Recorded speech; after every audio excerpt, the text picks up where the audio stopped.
All right, we're on, by the way. Okay. Let me get up the...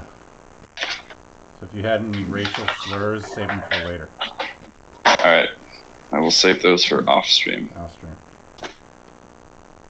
Just kidding. We would never do that. Alright, Twitch.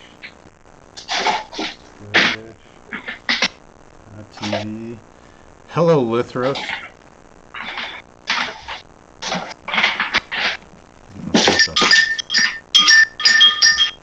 Dude, do you have bells or something? Don't worry about it.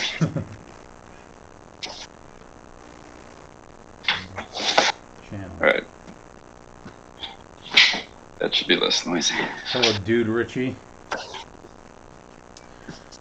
Shall I put on your stream? Is that what I should be doing right now? Yes, yes. So to see what's happening, you put on the stream. And then let me get, okay. I'm going to just go ahead and get Lithros in here. Yo, Lithros. Hey there. Good evening.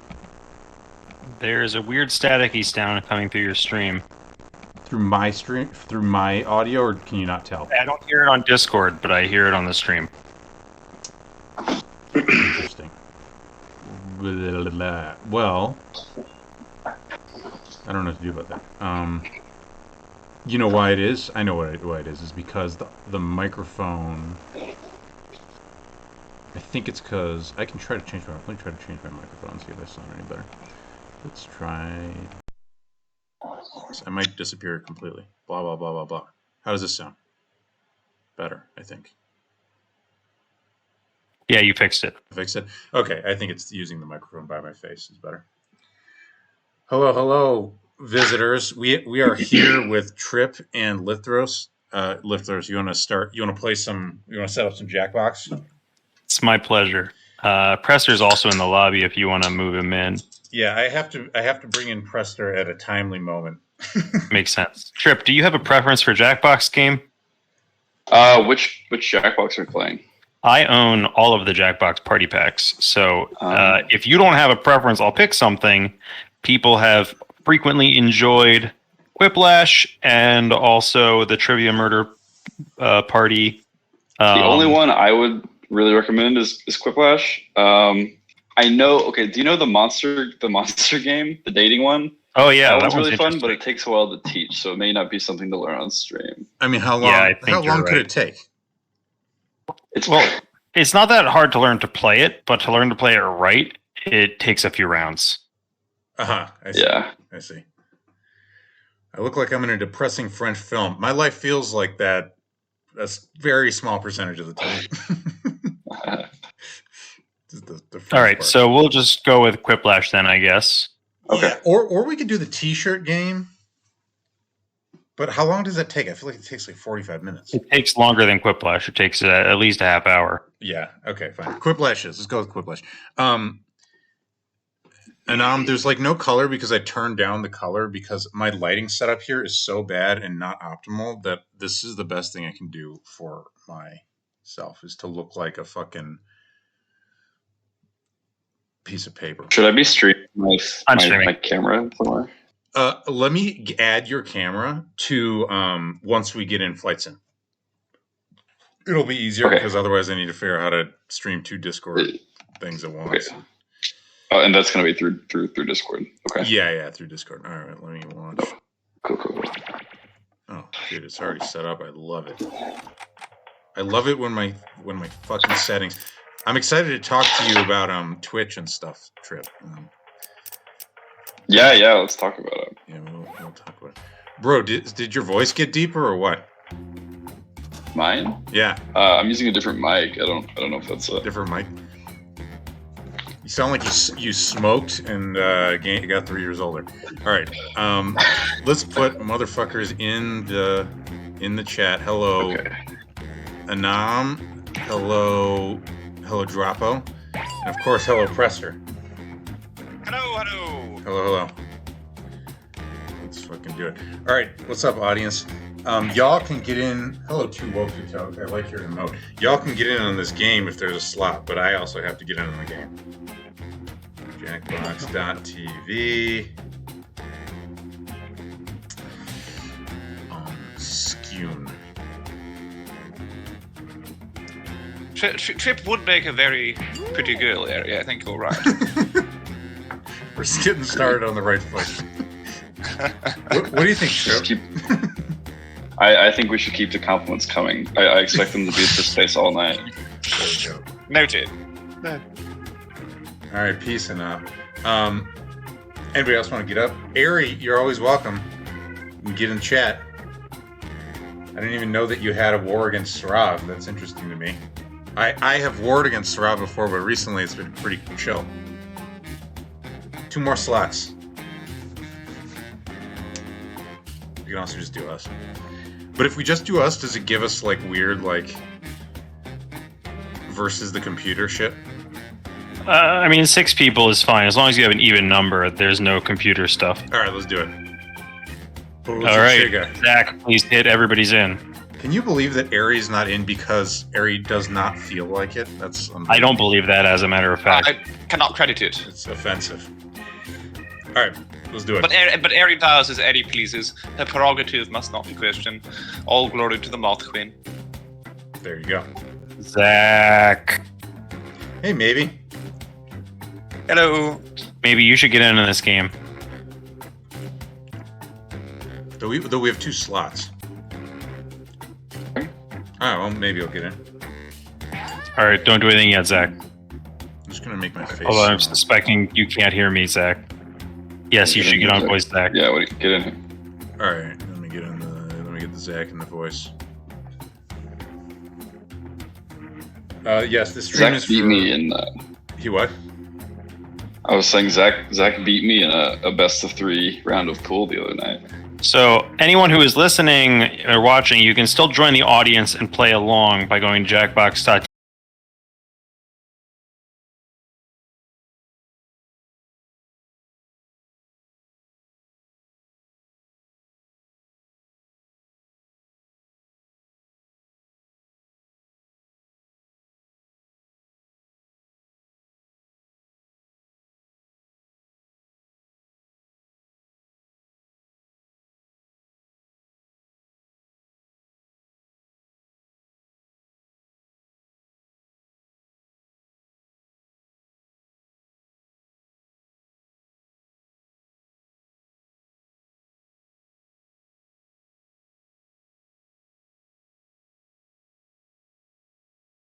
Am I still...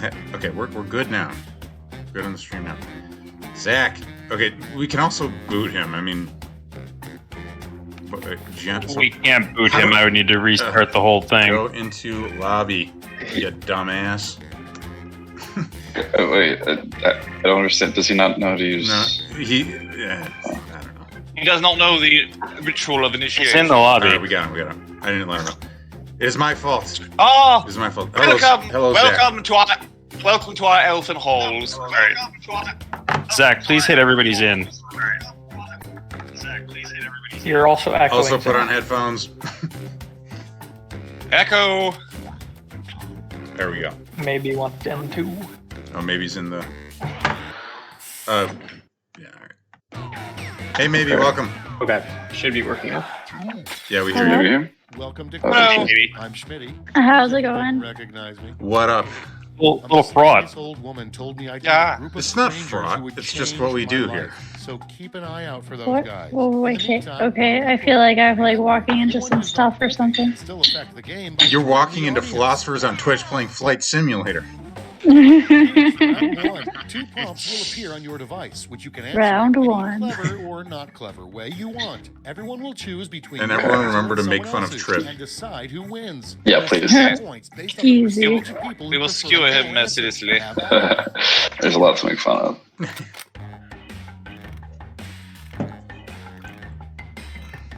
While the players enter their quips, audience members can try the audience play along on their devices.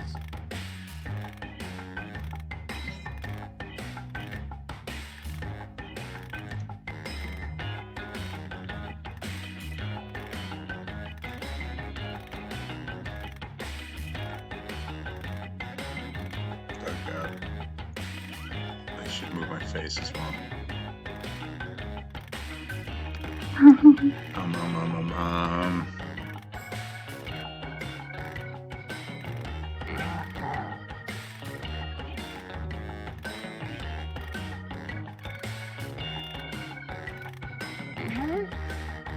I'm a bastard.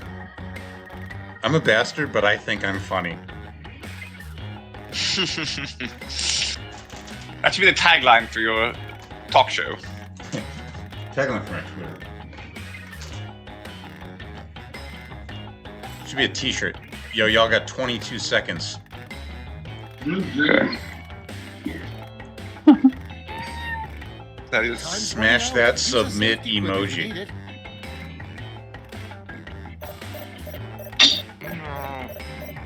Rooting for Prester, he's the cute kitty.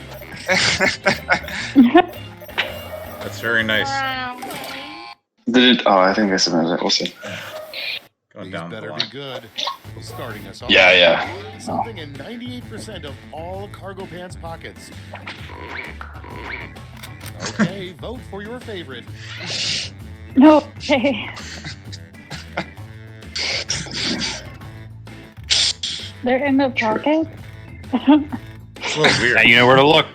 Yeah, I don't. if you dig deep. Oh, okay. sorry. I thought Oh, Prester's was funnier. I would have voted for Prester. Prester's answer. no counting for taste. We're just trying to save Tripp's feelings. Wait, what? Next, a campaign Yes, Harry, we miss you very much. guaranteed to get you elected president. Oh my god. Time to vote.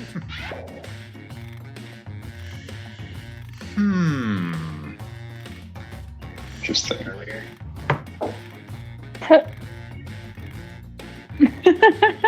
By the way, this includes both lips. Yeah. Every- Should have said that earlier.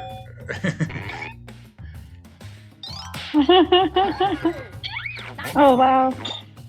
Split the room. Yes, Ari, if we were the moon, you are the Your job, shine. You don't need a bulletproof vest. We miss you so. need a blank-proof vest. What? John, you don't need to. Get to You voting. need to tier proof. I don't know how to Oh solve goodness! this. I'm going to. I will abstain. In fairness. Someone's will broke before the question. I mean, that's what the safety quip is for. No, you don't get it. This is more You don't honest. understand. than a Trip, No, safety you don't quip. understand. No, you don't understand. Trip, you just should have said Yeah, we It's a didn't math you joke. should have said dick proof. It's a math joke. Don't worry about it. I won in my heart. Math joke. Oh! You could just say it's a Oh, math no. joke. Oh, I should have got that. I don't get it. I still don't get it. Oh, It's okay. God. These are both good. These are actually both funny. They're very good. Can't wait for Tripp to see this. That's pretty good. Alright. Why can't I vote for this one? What the hell? God damn it. I thought I had that one. They were both funny. I was torn. Okay, next one. The worst office has a view of blank. It's voting time. QC? Amazing. Well, I mean, there really is only one answer here. I assume the rightmost one is a safety quip. Hello, Oyster. At least I got the win. I'm so sorry. I'm so sorry. So that's just too easy. It felt too easy. Yeah. Coming up next, a great way to make friends in a steam room is to remove your towel and blank. Okay, vote. Oh my goodness. These are both good. I wonder who could be that one on the left. Yeah, I think I know. Oh, I don't know. Must be busy. Oh, they're both good. They're both good. They're both good. I voted for you, Tripp. Thanks, buddy. That was a hard choice. Wow. They're both good. Your next prompt is the worst thing a lifeguard could announce to nearby swimmers. Vote on your devices. Everybody out of the vagina. Oh no. What did you say about a what? Oh no. Are you discussing female anatomy? Only in a clinical way. So these are similar jokes. They're similar. Yeah. They are a little bit. How did you guys not vote for the wheelchair? All right, thank you, audience. It's I don't know. It's mean-spirited. Yes, but it's a part of a classic tradition of making You fun can of. swim with your arms. Come on. A rejected True. name Come for on. nipples. You're that wheelchair guy in. Oh no. Vote. I sense a quick quiplash. Foul. I don't want to see the nipples that inspired the name Worms. I'm not saying I Yeah. wouldn't. Oh, slaughtered. Sorry, another. Yeah, told you. sorry about that. Set of. Lithros wins again. Has he really won yet? I mean, There's a lot of nipples on display in my house recently. I have an unfair advantage. The writing is on the wall. Mr. Bragging guy over here. Oh, what do you know? Lithros is in the lead. Is Tripp in last? Round Hey, two, look. all points are double. Vote, I say. Just wait. Just wait. You made an overly clever math joke. Folks in Yeah, the yeah, I have to audience, dumb it down for you. I just have to say, like, play dicks or along something. While we wait for our players to finish.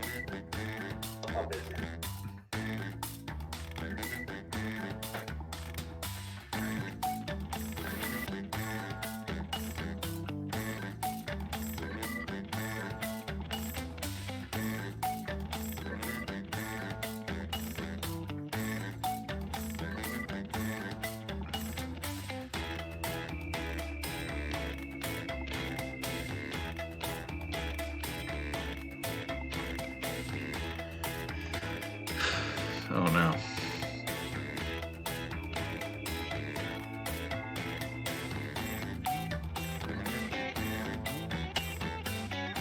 Worms wasn't that bad. It was gross in a This is funny way.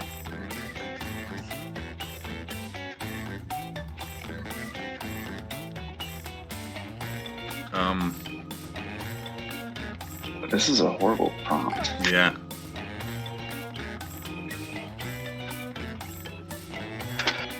Hurry, hit the safety quit button if you can't think of something. All right.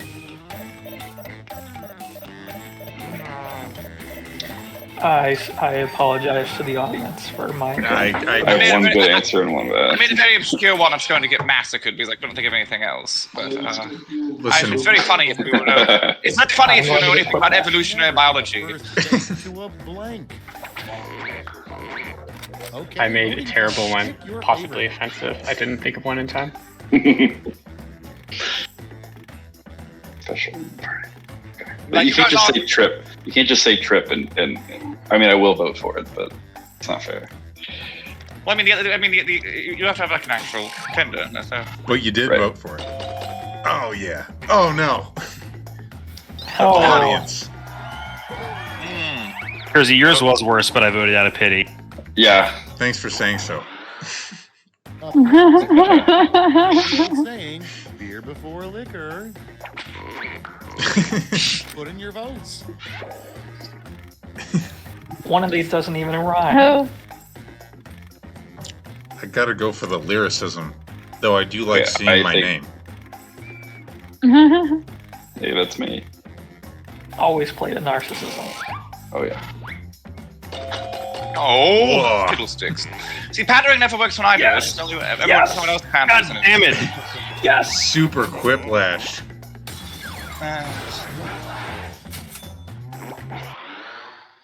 Next anyone- one, a rejected title in the Magic School Bus series. The Magic School Bus goes to blank. F. Vote away. Wait, you thought which one do you think was me? oh dear. Hello, The Caroline. latter.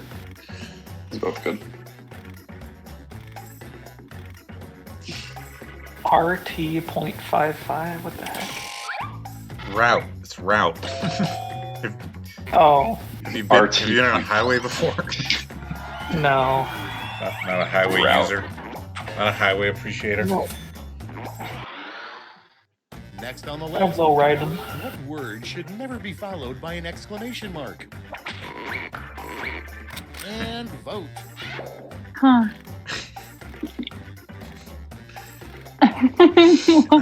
Is that Islamophobic? Why not? I don't understand. If someone said don't. This is just Neither of these are good This answers. is just like No, they're both horrible. weird This is a implications. trap. Like a kid is Not weird enough, excited to apparently. see his father.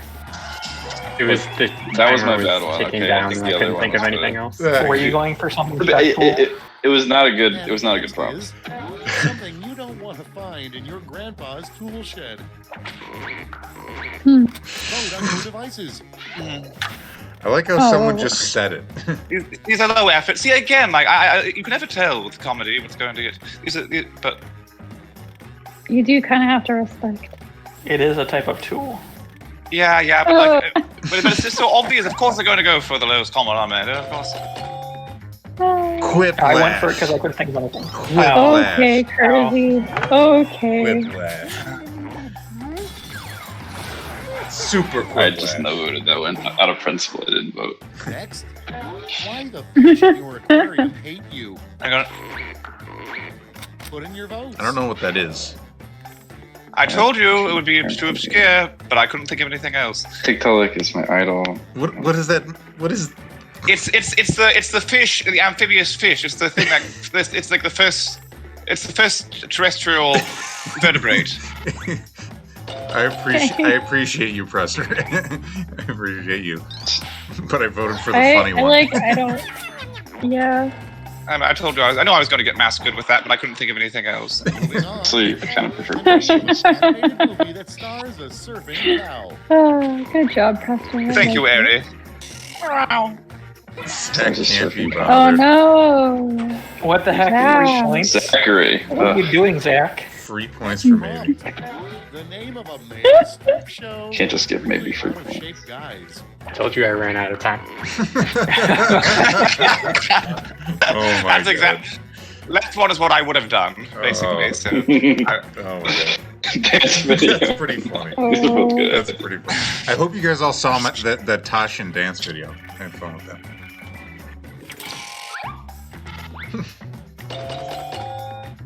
Get out of here, Lithros. My joke was much better, and you all just haven't watched the video yet because you're not true Kersey fans. That's all I'm saying. I stand with the Toshin dance video. Wait, my stream froze. Did I win that one? Let's see the No. You did. Okay. You beat Lithros. Congratulations. All right. Thank rip you. me. All right, I'm at the bottom. you're Damn it. third. Not I'm five. first, and Lithros is second. We gotta beat Lithros. Okay, we can do that. Round 3, the last lash. Everybody's getting Tossing the same dance prompt, video so is such a don't hold flex. back. It is. It's a good one. Oh yes, the worst prompt. Yeah, this one's hard to do well. Oh, these are. Yeah. Oh, these are fucking hard. They should have removed these. Yeah. Is it just one answer? Yes, just fill in that speech bubble.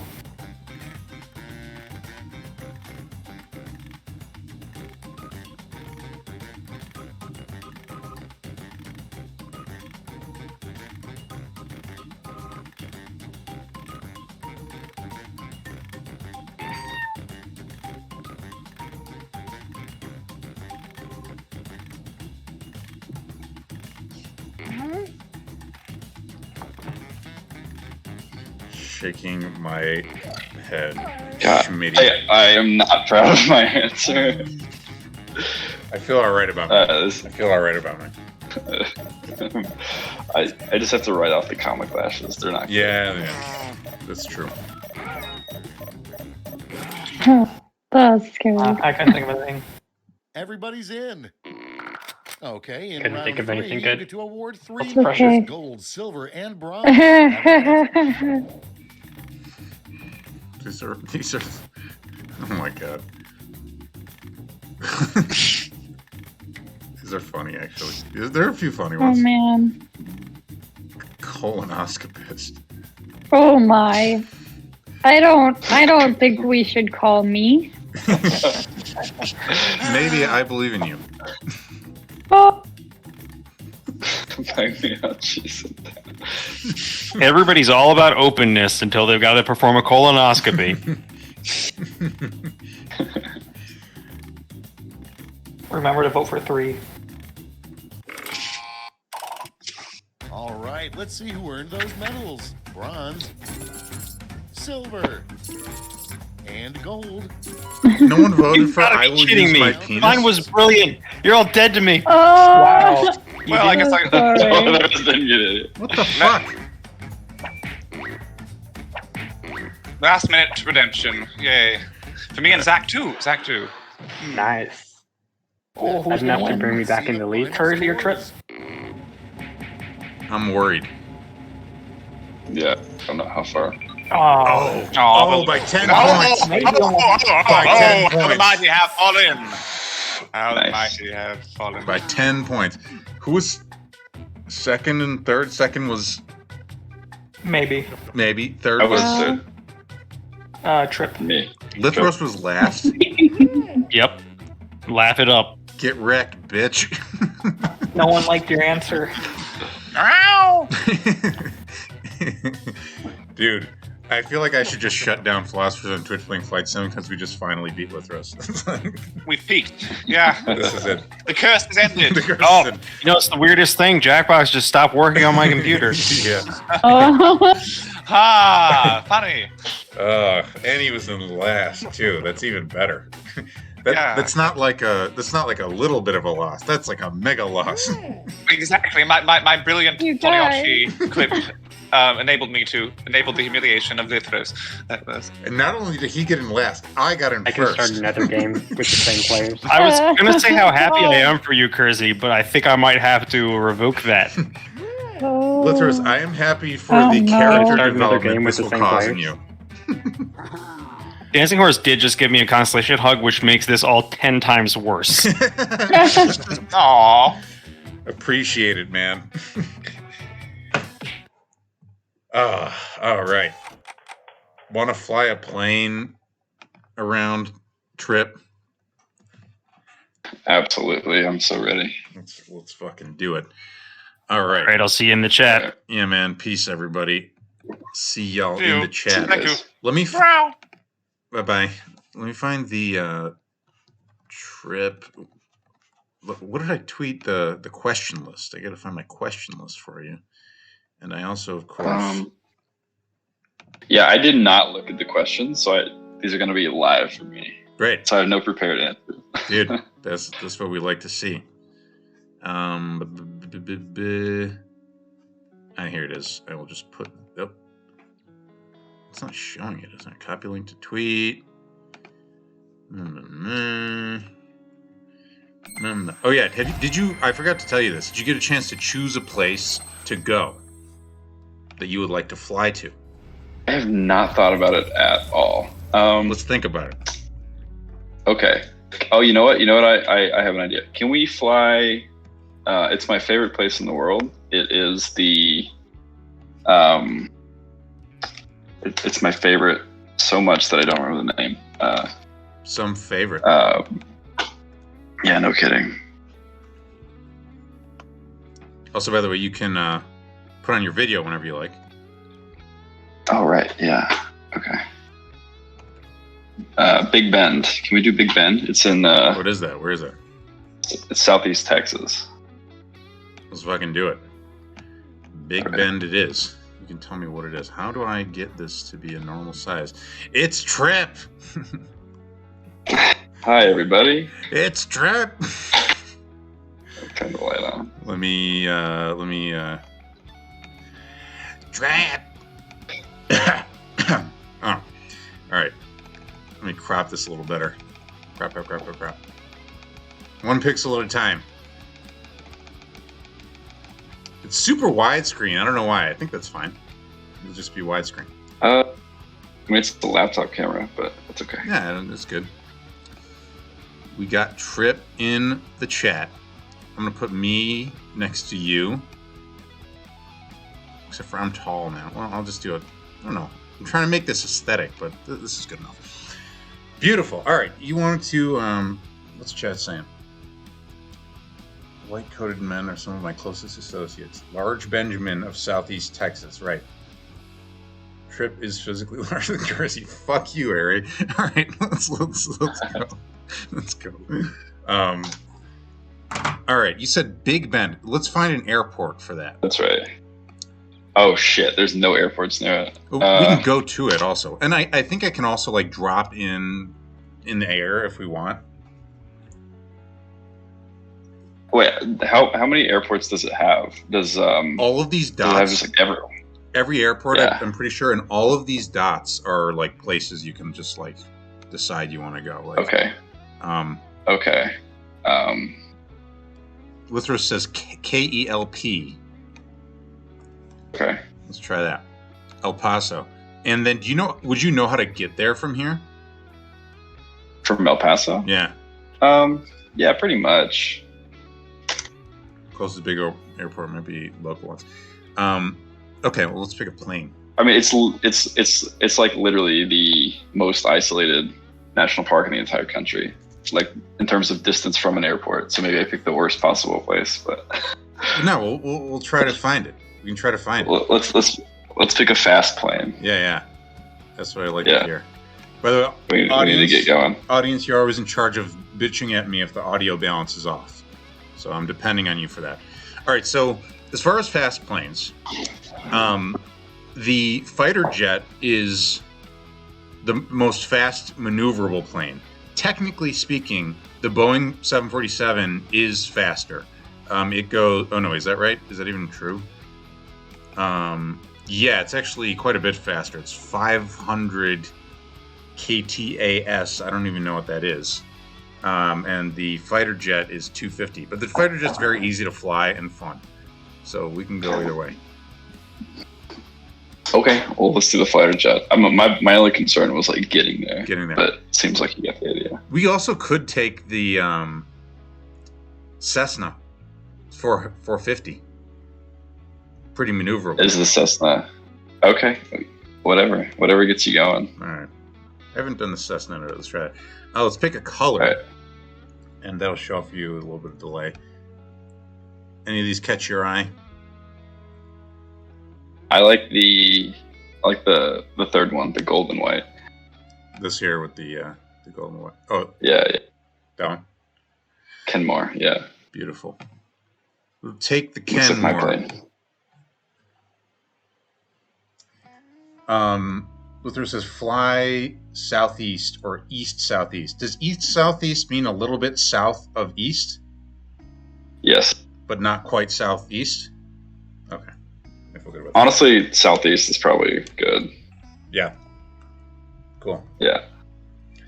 All right, let's get this bad boy going. So Tripp.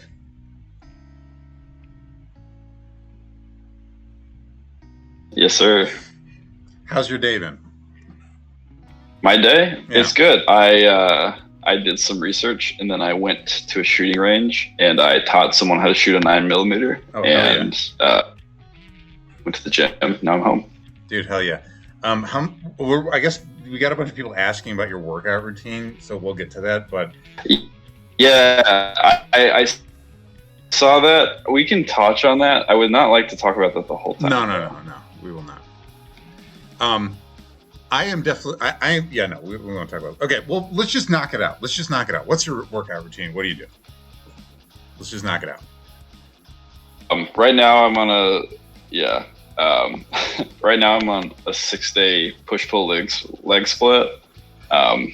Which, if you know what that means, yep, you know what that means. You're just dividing your workouts into push-pull and leg. I do that 6 days a week. I'm probably going to reduce that to a 4-day upper-lower split soon, just because I've kind of reached the ends of my noob gains. I think I need a little bit more rest, and I'm also about to get a lot more busy with school. Right. So, yeah. When I was more jacked than I am now, I was also doing the push-pull legs. Yeah, the PPL. Dead easy to follow. Yep, super simple. When do you merge the legs? What does that even mean, Prester? Yeah, let's get this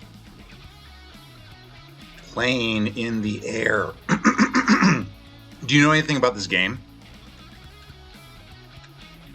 I know some of the meta stuff about how the maps were made, but I don't really know about how to play or anything. Basically, and we are up. finally got my controller I working. mean, I've seen you play it, right? Yeah. All right. Well, you get the idea. Yeah. You can see all the different dials and like a whole bunch. Most of these buttons are like pressable. They do all kind of different shit. I had to explain this game to somebody who had never even heard of a flight simulator, and they were so fascinated with the idea of it. They were like, it actually calculates lift. It does appeal to that like autistic part of your brain. Yeah. Oh yeah. I can't deny it. It definitely does. All right, cool. Let me get us going southeast. Southeast, yeah. Okay. Yeah, I started us out at like 6 a.m., so the sun should rise, as it usually does. Yeah, okay. A nice sunrise. Yeah. What are these people talking about? Of your brain specifically, Curtis. That's right, Doodle. Hello. We're so glad you're here. But Tripp, you're kind of autistic. Thanks, man. Right? I don't identify as autistic, but maybe, who knows? I've never really been tested. I mean, but you're like never really came up. You're like internet autistic, which is a different thing that has nothing to do with diagnosis. Honestly, I don't know. I feel like I'm probably one of the most neurotypical people on this side of Twitter, but yeah, maybe that's not saying much. You know, people tell me that I'm one of the neurotypical ones, and I don't know what to think of that. Yeah, I would say that's probably right. You think it's probably right? Yeah, I think you have an aesthetic, but I don't think it's quite the same thing as like being actually neuroatypical. Yeah, I don't know. Yeah, Prester thinks I'm not. I guess everyone's a little bit of a doctor. We don't need to get into too much of my like personal medical history, but yeah, yeah. But you're into math though, is basically what I meant. Oh, that's true. Sure. Yeah, I did a math degree in undergrad, and I still do a lot of math. I'm a statistics PhD student now, and that precludes a lot of math. So most of my day is spent, like you can see it behind me, is spent doing some sort of math. Yeah. Oh, nice. I like your whiteboard setup. Thanks, buddy. Have you been into math for like your whole life? Is it? No, I was actually like a total I was kind of a fuck up in high school, and I got to college, and I was like, "What's the most like prestigious?" And I was just sort of a narcissist. I was like, "What's the most prestigious thing I can do? What's the thing that I can do that will make me seem the smartest to other people?" Yeah, I mean, math is a great and I thought, choice. like, oh, well, I started out in physics, and then I realized that what I wanted to do. That I kind of wanted to be a scientist. I was like, okay, like scientist, that's prestigious, right? So I started out in physics, and I realized that I didn't just want to do physics. I wanted to do like all sorts of science. And so I sort of ended up switching into statistics, because the thing about statistics is with the same skill set, you kind of get to dabble in a lot of people's different people's backyards. You can work with. I've just personally worked with people in cancer research. I've worked with people doing. National security stuff. I've worked with people who like are pure mathematicians. I've worked with physicists, all with the same skill set. Right. And so you get to kind of like, you're not limited to one sort of thing for your whole life, right. Which was good for me because I'm not good at making decisions. Well, yeah, you have like a tool. You got a tool you can apply to a million different areas, basically. That's the idea. Yeah. And when people say don't become a PhD, are they saying that about all PhD areas or only some? Because I know that those memes are out there. And yeah, it's very common, and I tend to agree with them. If I had to put a number to it, I would say probably 75% of people who do PhDs probably shouldn't be. But that number would vary depending on the field. I think everyone thinks this, but I think I'm in a more unique position where it makes sense for me. Yeah. But I do think that like a lot of people really underestimate the huge opportunity cost that being in school for 5 more years really is, right. In terms of like just putting your life on hold and also being forced to be in one, like even outside of like the money you make, like being forced to be in one location and not being able to move for 5 years and being limited in the scope of the people that you get to interact with, and just having your time taken up by one thing and not being able to change or pivot. I think it's a big cost that a lot of people don't consider. Yeah. Is there like a movement for like, you know, work from home, like remote PhD? Sort of. Yeah. I mean, the thing about a PhD is a lot of, well, I'm not so much for me, but most science PhDs involve you being in some sort of lab. And when that's the case, like you have to, like if you're a physicist and you have to like run an experiment, or you know you have to like fill test tubes or whatever, that you know that you can't do that online, right? And so for those people, that's just never going to change. Yeah.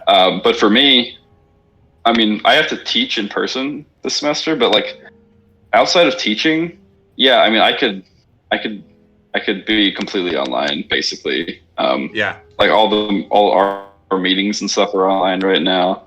I did my master's at Rutgers, and I stayed in Texas the whole time. I never left. I've to this day never set foot in New Jersey. You know, and so it's totally doable. Cool. It is cool if you want it to be. Yeah. Yeah, it's interesting. Lithros is jealous. By the way, so you can see this little map here. It says we are going southeast from where we started. Yes. If you have any sense of like what we're looking for, I mean, I'm seeing some cool looking like land formations over there, and I'm flying over something that looks like, I don't know, rural area or something like that. Fabens is a town. Yeah, that's right. So do you know what Texas looks like as a state? Yeah, it looks. I could draw it. Sorry, Doodle's fucking around with me right now, as usual. Wait, is there music going on? Yeah, you won't be able to hear it. I guess I have it muted. But... Right. Okay. Are you happy, Riddle Doodle? I'm going to switch to Bowser's theme. Buy some weird off-brand, like stream-safe playlist. Do we need to go to the overly hyped cyberpunk shit? Let's just do it. Give me one moment. Copyright free. What you were saying? What is better than whatever? Well, all I was gonna say is like, yeah, it's in the. Can you make this map bigger, like that you have, to show like more area or what? Sorry, yeah, I can try. I not really. This is sort of the extent of it. Also, I don't have. Okay. Yeah, this is like a very strange situation where. Here, wait. Maybe I can make it bigger with. Oh Jesus! Grab the damn. Grab. You can see me fucking around. Can we block Riddle? Can we just get her out? Can we block her? We can definitely disapprove of Riddle Doodle. Okay. Verbally, okay, cool. But in a ultimately respectful and terms of service compliant manner. Okay. Riddle Doodle, we respect you and the challenges that you face as a person, and don't want to cast any aspersions on that. But we're glad you're here. Okay. Yeah. So basically, you know what? Yeah, basically, this is the best we can do with this map. I need to get one of those multiple USB things so I can have a mouse and a What I could do is bring up a real map. Look at that. You know what I mean? It's in the little corner of the panhandle, but if you don't know what that is, then it's hard. The panhandle. All right, let me get this shit up. Michael, terms of service compliant Kersey. That's what they call me. They love me over at Twitch terms of service headquarters. They never have any problem. Uh-oh. Wait, hold on, give me 1 second to not do that. What was I just going to type in? I was going to type in, where the hell are we? El Paso? Big Bend. No, Big what? Big Bend. Big Bend National Park. Texas. That's right.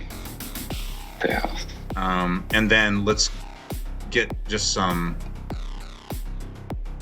Well, first let's get this up, and then hold on. Let me just do it as directions. Rest? No, I don't care about. No. Big. Here we go. Starting point. Where do we start? What was the place called that we started? I think they put us in El Paso, which is quite a flight, but Okay, El Paso to Big Bend National Park, Texas. All right, here we go. Let me simply display this on the screen. There it is. And I can move us. So that is kind of a flight. Oh, it's like in that little... It's really in there. it's in the nub, yeah. All right. So we do have our heading. I mean, we are going southwest. I wonder how long does that take? Like, if this is live, it's gonna take like forever. So how long, I think that how long forever are we talking? like the whole show. I mean, if we make it, that's fine. Okay. But if we don't make it, Whatever. it's not fine. We got to make it. Well, you picked the slow airplane. I told you to pick the fast airplane. No. This is a fast airplane. We are currently going. Why are we only going 170? Shit. All right, bro. We're switching the plane. Let's do this. We're gonna take the 747. We're hoofing it. Is there not like now that you know where it is on the map, is there not like a tiny airport close by? Like some fucking rich guy's airport? There probably is. I could also find the actual. Sorry, let me juice this. Let me juice this plane. Luther says 320 miles. So how long does it take to go 320 miles if we're going, say, I don't know, 400 KTS? I don't know, man. I was hoping the Lithros would answer that. 460 miles an hour. It'll take us, less than an hour. Cool. Well, that will be the destination then. All right, let's try it. And if we fail to get there by the end, we will literally just teleport there. Okay. Cool. How's the audio balance, audience?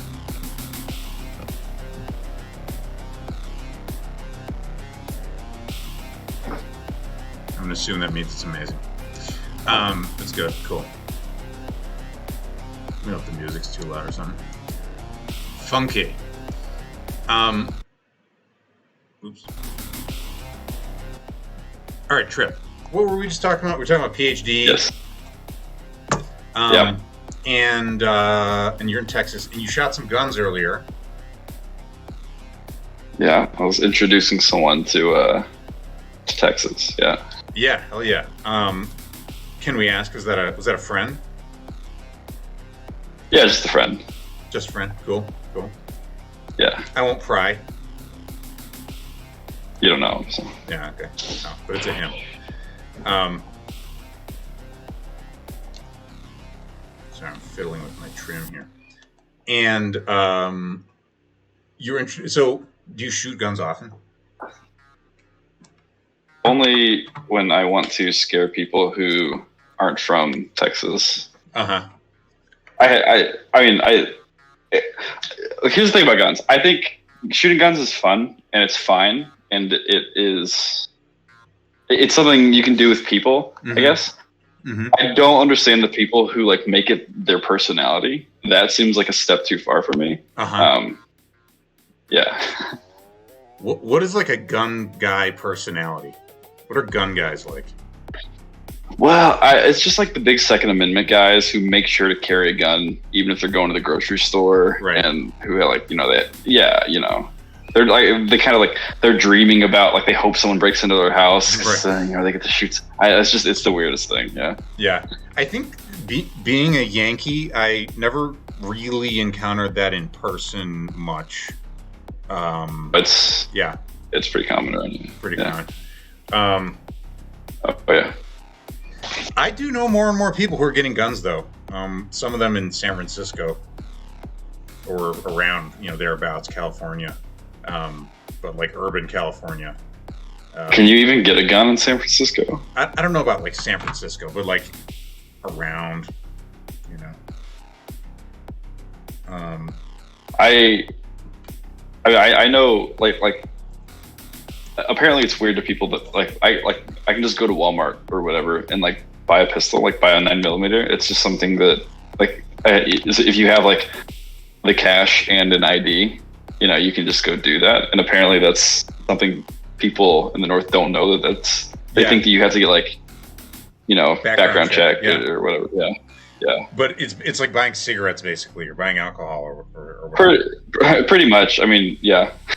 Do they put you do they check a system or whatever? Like, do they do a little like? Yeah. They check your ID. They run it through a thing. Okay. But yeah, you don't have to like take classes or get a permit or this or that. Yeah, you just Right. I guess this is kind of thematic. So if you want to conceal, you have to. Yeah, but if you just want to have a gun like in your house, like right, because you're weird, go ahead. Yeah. Or because you're cool. I don't know. Yeah. Well, only if you're weird. Actually, they check. They check.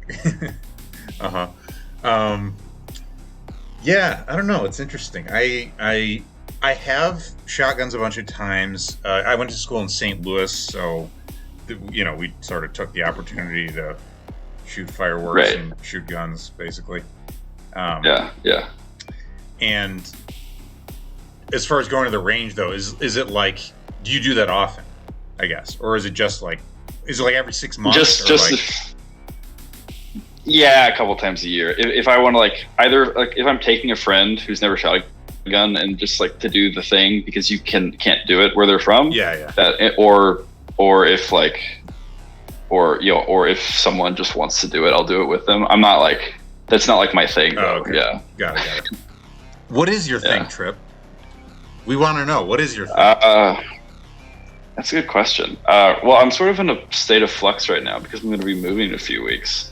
So the things that I've been doing have kind of been put on hold because I'm moving to Houston. Right. Yeah. So I guess like besides like the obvious things like the math or whatever, I do still play chess regularly. Right. I know you wanted to talk about that. Yeah. Not as much as I used to. I used to do a lot of. I know this is like a stereotype, but I do gamble a lot. I do play a lot of poker, and I do like I do sports betting a lot. Right. Right. And so that kind of thing. Yeah. Oh, sports betting. So I fiddled around with crypto earlier this year, and this resulted in me. I mean, like this isn't gambling exactly, but it's like I bought Bitcoin when it was at 50K, of course, and then it dropped a lot. And then I did sort of start like messing around a little bit with like altcoins and like stuff like that, and like I got a little bit of gains. I lost some. It is sort of like pretty. I think I'm down like $300, but right. But sports betting though, tell me about that. I'm kind of curious. I will say real quick. I've only dabbled. Like my only entry into crypto was I was a lifeguard in high school, and I put all my money into Ethereum, and then I forgot about it. And so that was like quite lucrative, and that's literally the only purchase of crypto I've ever made. Fuck you, Tripp. And I still have a lot of that. Yeah. Yeah. And no, that's not. I lied. I put a lot of it into Ethereum, and I put a lot of it into Tesla stock. Oh yeah. So those I have like 100% success rate right now, and I plan to keep it that way by never touching it again. No, that is the right way. But in terms of gambling money, the thing about gambling is that gambling on like major sports is basically impossible unless you have some sort of arbitrage. Especially like things like baseball, and not so much baseball, but things like football, things like basketball. There's way too much variance,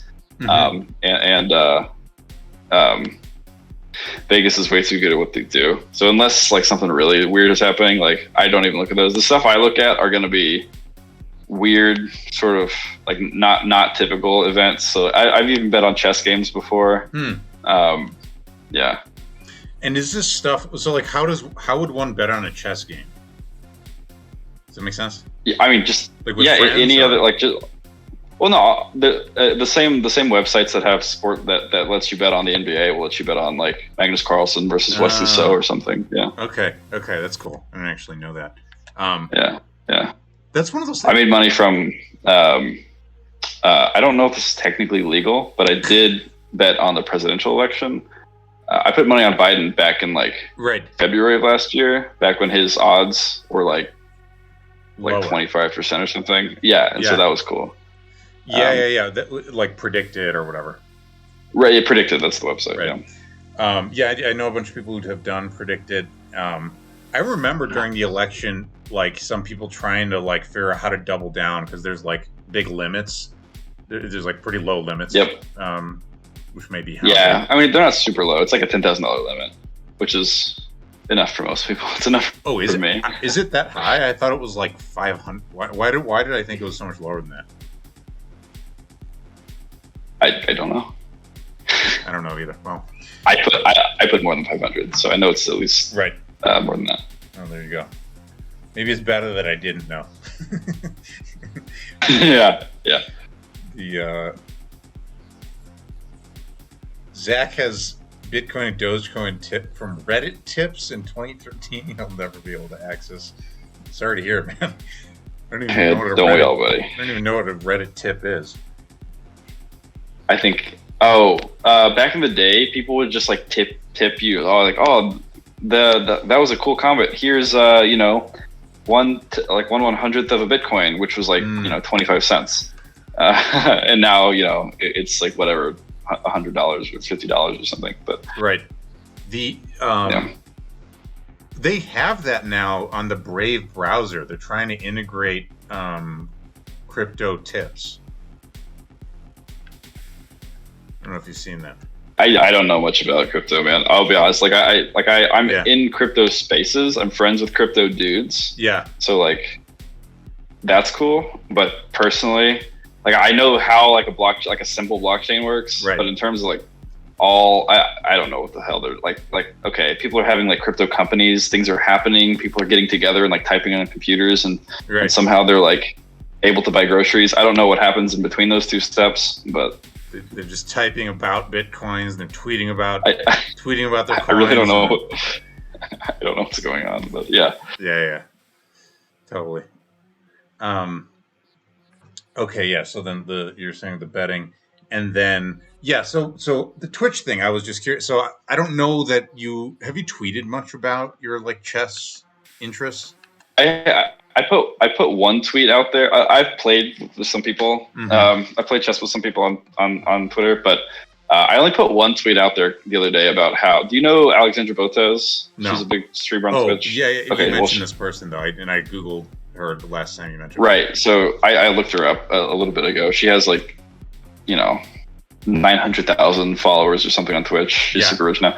But we sort of like were both on Twitch. Before chess blew up, when the concurrent viewer base for the entire channel was like 100 people, right? And we knew each other. We would like stream together and like play each other because it was like me, her, chess coach, and like a couple other people, and that's it. And like it was just us. And so we all knew each other, and like we played games and like co-streamed and shit. And then I sort of quit because I was only getting like a dozen or a couple dozen viewers, and I was like going through like my last couple semesters of college, and I was starting to apply to graduate school. And like right after I quit, the whole scene fucking exploded, and they were getting like 100,000 concurrents and shit. Yeah, right. They're like, finally, Tripp is gone. Everybody exactly. Yeah. So I missed that bag by like a couple months. Yeah, you got the crypto bag though. I feel like I'd rather that one. Yeah, that's true. So have you thought about streaming again? I am not against the idea. The problem is like the platform is a lot more saturated than it was before, so that's sort of like inherently discouraging. Like at least chess is. I don't know what else I would stream. I don't know Right. the sort of thing people would like to watch. I'd like to stream. I like the format. I like the engagement. Yeah. I'm just not totally sure what the product would look like yet. Yeah. Yeah. Yeah, I don't know. I have this kind of vision that like more people from Twitter will get in on the different platforms. Like YouTube is part of it. Like, and I know Visa started a subreddit, like in-group subreddit, and Twitch being potentially another one where I feel like there's a lot of potential to that in terms of, you know, like I don't host anybody. I literally don't host anybody. Why? I don't really know anybody. Yeah. Like, I just feel like there could be some like kind of synergy there. So people keep saying like, there's a lot of potential. There's a lot of potential, like in Twitter, but like, why? Like how? Like I just mean like if something was going to happen, I feel like it would have happened by now. What do you mean? If anything, like for all X in all domains of life, or what? Well, no, I just mean like, well, so clearly that things have happened. Like people have gotten married, people are meeting up, and that's cool and exciting. Yeah. But I just mean like people are talking about like, oh, this is gonna be like, this could be big. This could be like some sort of, I guess, touchstone that we can look back at some point. And I'm just not sure like what that would even mean. I guess. Null hypothesis like, trip. What? Yeah, I guess like. Okay, so we make a subreddit. We have people streaming on Twitch, and they're all just sort of okay. So, let's hear it. One of two things happen. Break my dreams, Trip. Wait, give me the worst. Okay. No, let's hear it. One of two things happens. Okay, the space stays the same size, and we all just sort of like hang out together, and then that's it. And we just stream to 17 people, and then that's fine. Yeah. And like you just have a good time. Yeah. Yeah. Or it gets a lot bigger and it fragments, and then the space sort of becomes something like either in the past or some broader thing that because there's no underlying. It's not very. There's no hegemony. There's no like thread holding people together outside of just like some sort of like knowing each other algorithm. Yeah, right. And so I do have thoughts on if this. like go on if you got more. Right. So I guess like I think at some point we'll reach the Dunbar number where things break apart, and you can't have like the reason it feels nice and cozy is because the community is small enough. There's maybe a couple thousand people at most, and when that gets too big, if you don't have some underlying ideology or game or something keeping people together, right? I don't see how like what comes next. I guess. Yeah.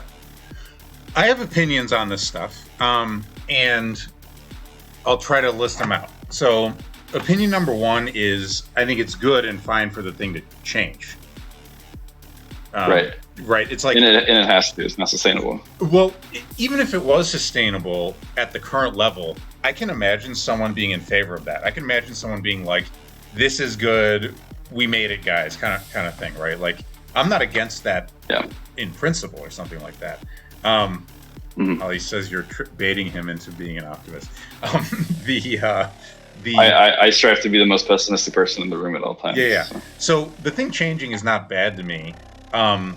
Secondly, I do think there are a variety of shared interests, and part of it is that like a lot of the people involved in this scene are basically a lot smarter times, like sort of, I don't know, emotionally aware or like interested in like this is interesting. This is hard to enunciate because I definitely think any particular band that somebody puts up is going to be something that someone else could like disagree with.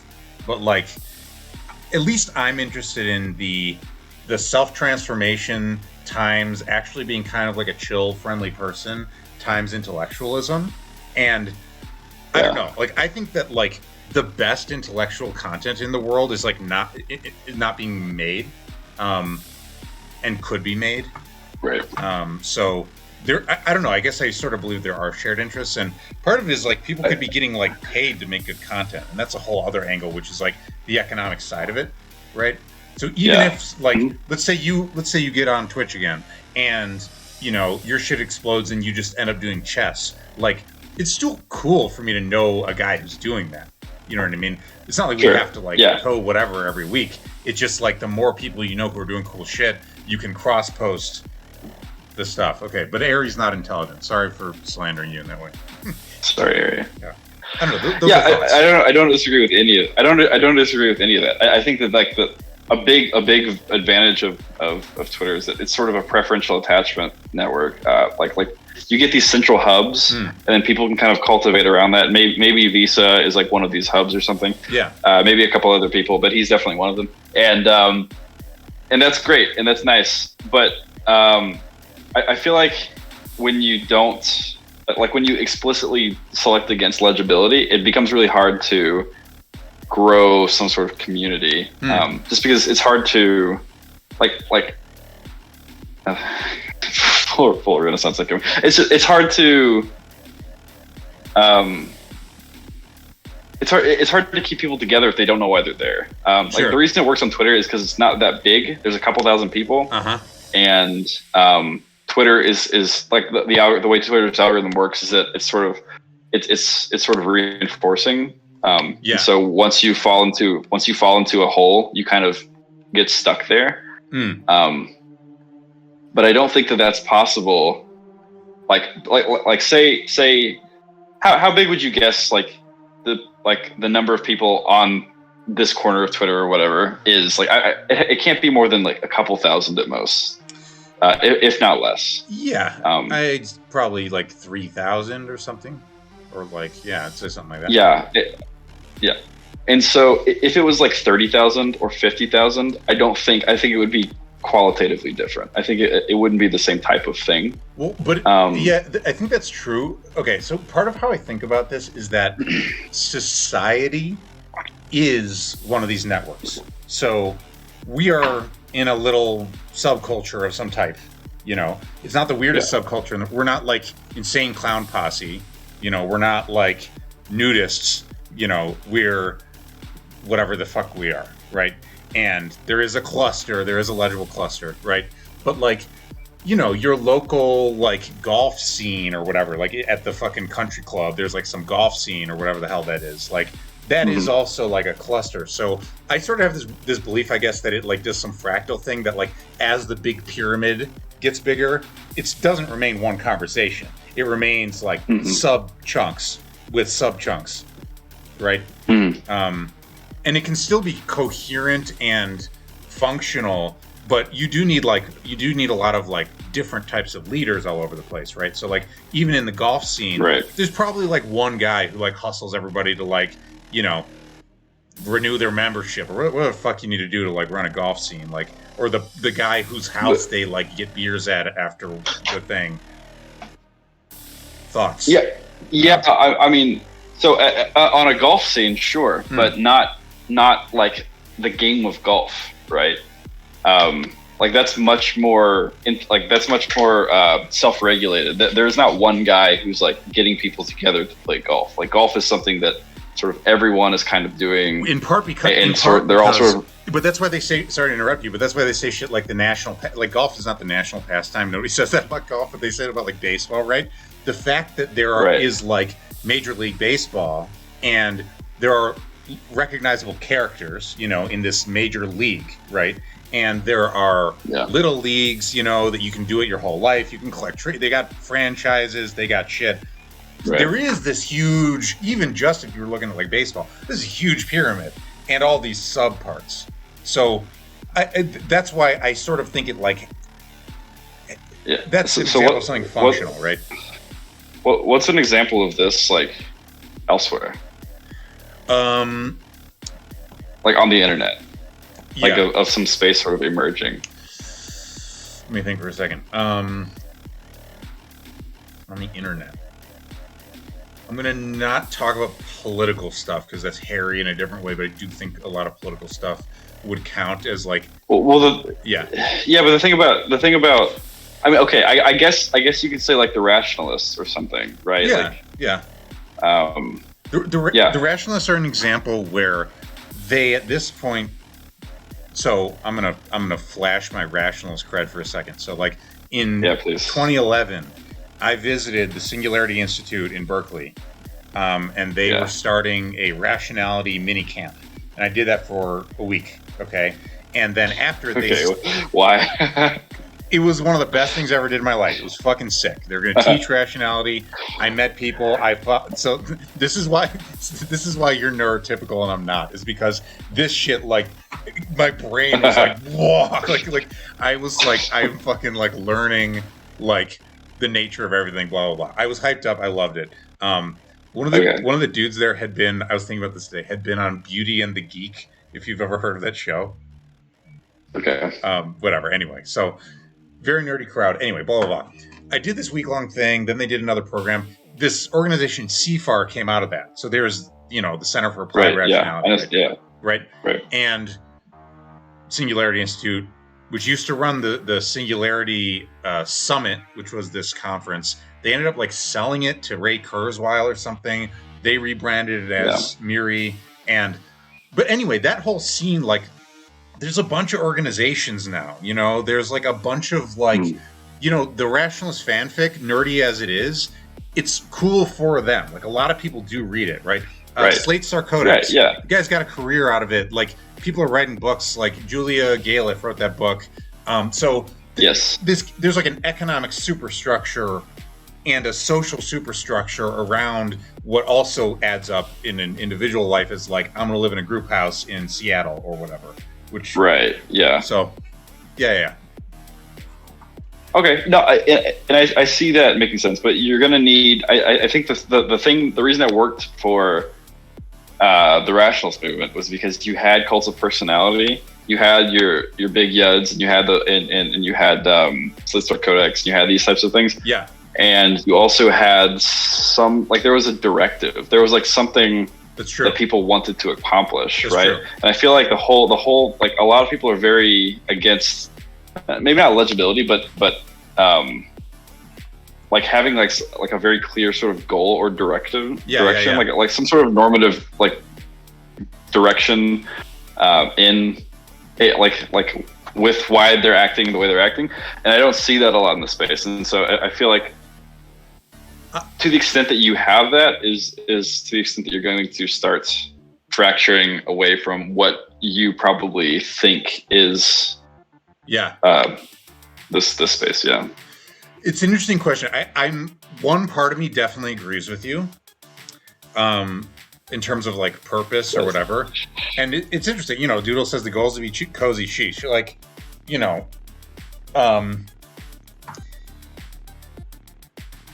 I sort of think of it as an experiment. I think it remains to be seen sort of here's a way to put it. The current scene, there is some kind of scene, at least. We can agree that there's something. Yes. And it has a bunch of properties, right? And one of the properties is people like Riddle Doodle saying it's about being cozy and, Riddle Doodle's friends kicking me out of group chats because I'm not cozy enough. That's one part of the scene. Okay? There are other parts of the scene where there's people like me, who get like fucking blood pumping, hyped up about like we're gonna like transform the blah blah blah, or Visa, like talking about golden ages and Renaissance shit, and fucking Riddle Doodle, and imagine here's all I want, here's all I ask for, Tripp. This is my pitch. All I want is for all of these parts to do their thing as best as they can. So if you want to be cozy, have the fucking Cozy Con, right?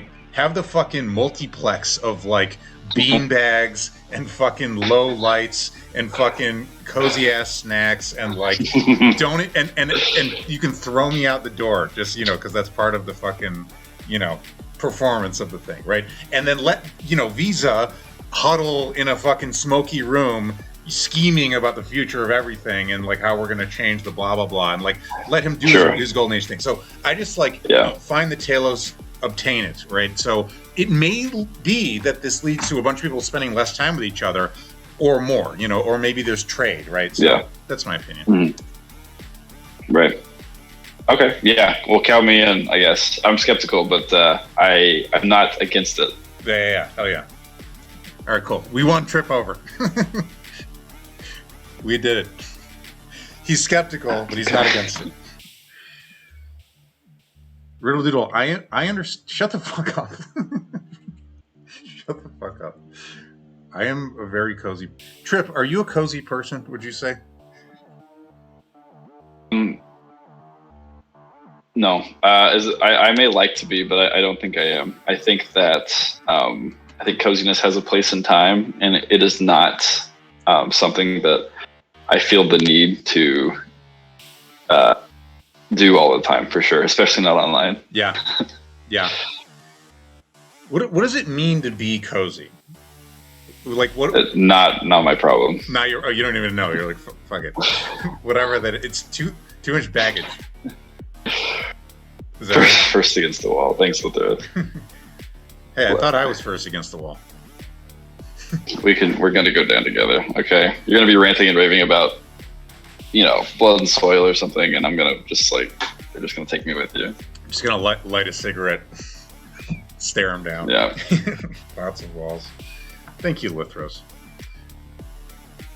If coziness is an ideology now, when do we get the Manichean? GC, I would absolutely be in the Manichean. Is that how you say that? Oh. Do you know the good truth Are you not in that one? of Manichaeanism, Tripp? No. I'm not even sure I do. I think it's like some old religion. Manichaean. Tripp, let me ask you some of these questions. Absolutely.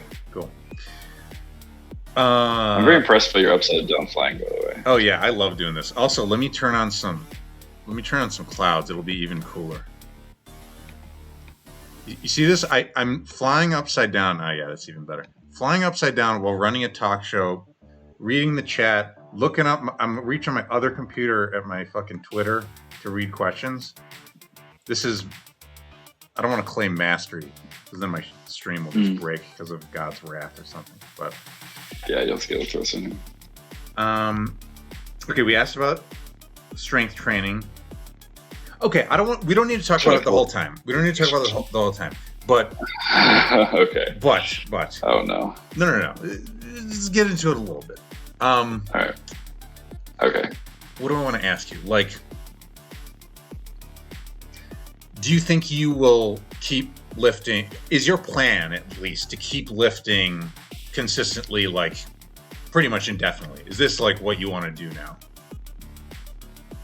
Well, I mean, why not? It's not particular. So who knows, right? So just a little bit of background in my fitness journey. Yeah. I guess I used to be a runner in high school. I did cross country and track. I did the half mile, and I was pretty good. Yeah. I went to state and stuff or whatever. And then after high school, throughout college, I ran marathons, and ultimately I ran a couple ultra marathons. Yeah. And I ran one 100-mile race. Holy shit. And so that was fun.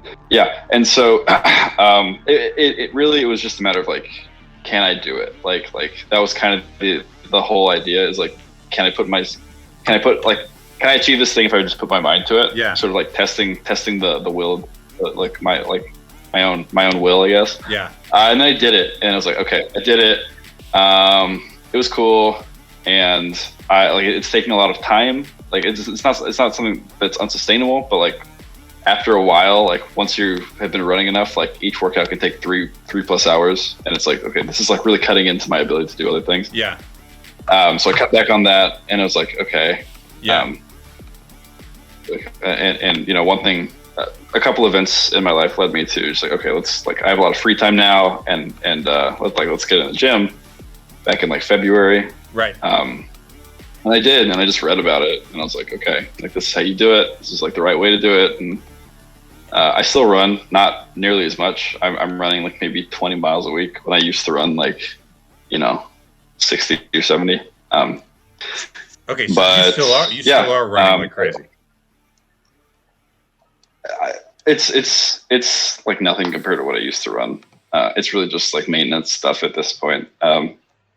I suspect it'll probably get even less once grad school starts. Right now, all I do is research, and that's it. And that takes maybe 15, 20 hours a week. Mm-hmm. Outside of that, I just have so I have a lot of time to focus on nutrition and sleep and food and working out and stuff. but I don't expect to maintain that sort of progress in the following couple of years. Yeah. Okay, but it's like you got time, so you might as well optimize your shit and look. Yeah, like build good habits while you have no excuse, and then like when other shit pops up. Yeah. Yeah. I don't know what these things are. VO2 max on RMS. What are those things? My VO2 max is not what it used to be. What is that? It's basically your VO2 max is. I don't remember the exact scientific way to think about it. Basically, it's how much oxygen you can store in your blood. Oh, cool. Which is important. Which is important for running. Yeah. My VO2 max was like in the 60s when I was running a lot. It's probably somewhere in the 40s or 50s now. How do you test that? They stick a big mask on you and you run and you blow it as you're running. You're exhaling and somehow that converts into it. I don't know. Yeah, it's basically the efficiency of how much oxygen your lungs will pull out as you're breathing from the air. Yeah. Sick. I feel like I've seen that in those like astronaut movies. Yeah, they do that for them.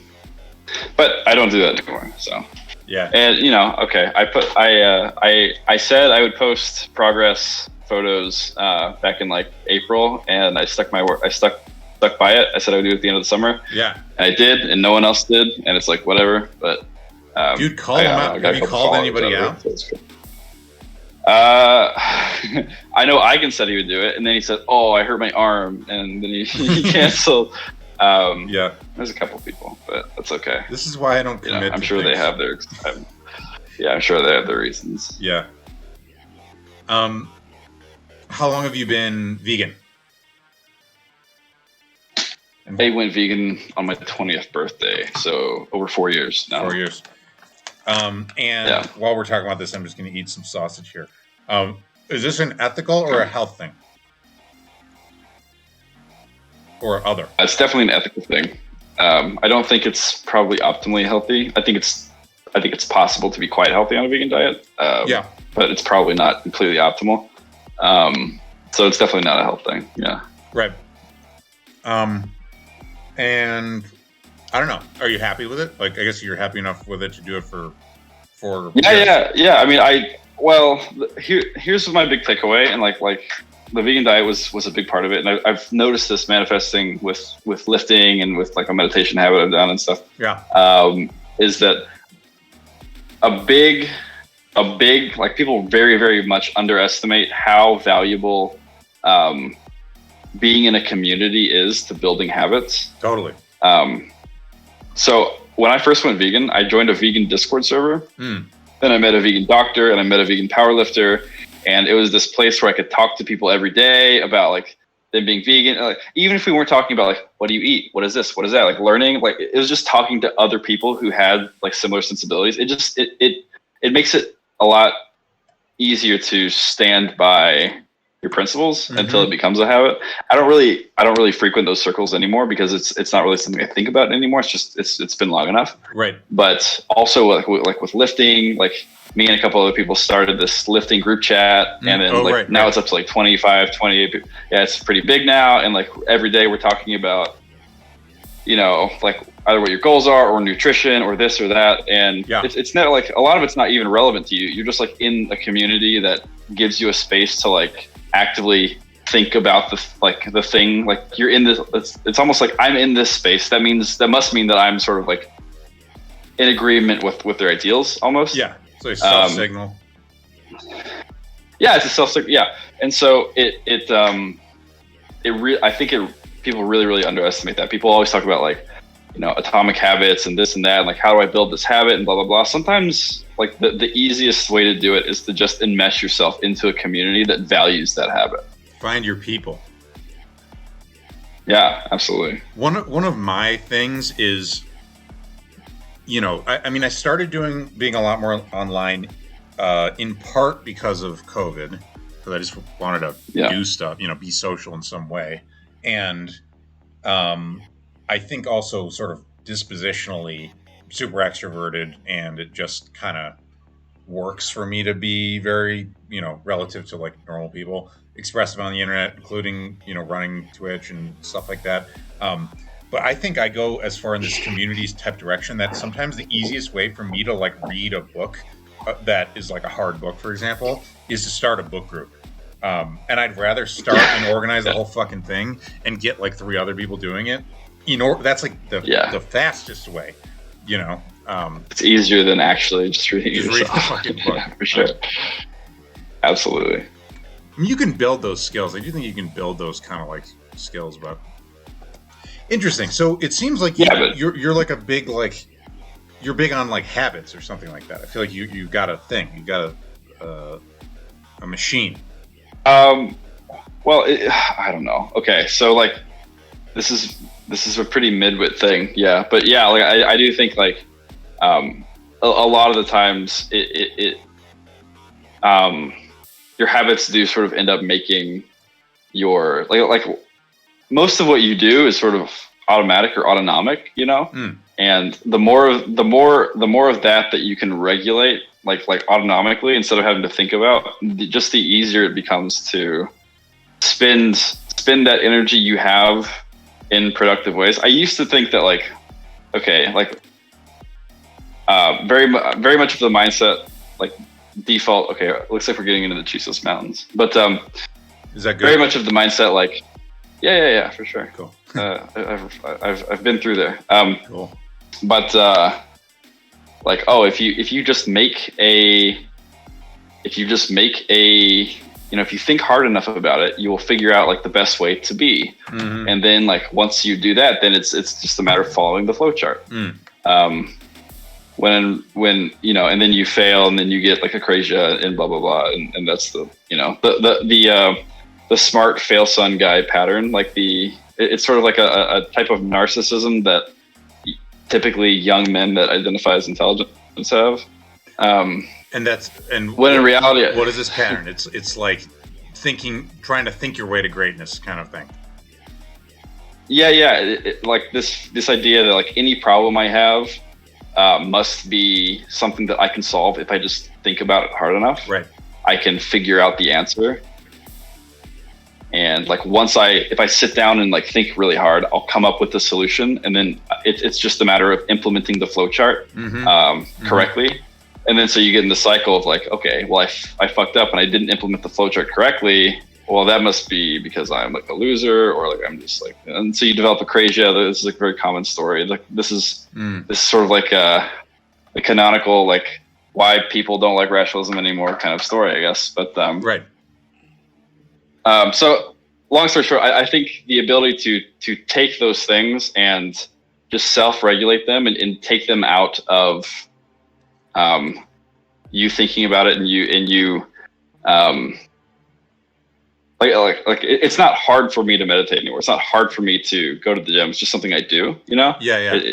There's zero effort in getting my ass in the gym, and that's just because like at some point you just kind of like you just build a habit, right? Right. And you get the ball rolling, and then it has some momentum. Yeah. And so some people like this is my beef with like the non-coercion crowd is that I think unless you have the non-coercion crowd. Sorry, go ahead. Yeah. And I think unless you have like a very clear understanding of the difference between your brain thinking something is bad and you just like not wanting to do something, like does that make sense? Like there are things that you don't want to do, and there are things that like you shouldn't do, and your brain's not very good. I think my brain isn't very good at differentiating those two things. You're saying like, and so an aversion of a psychological variety that's sort of wholly psychological versus knowledge that something's not good, like a choice, like a right.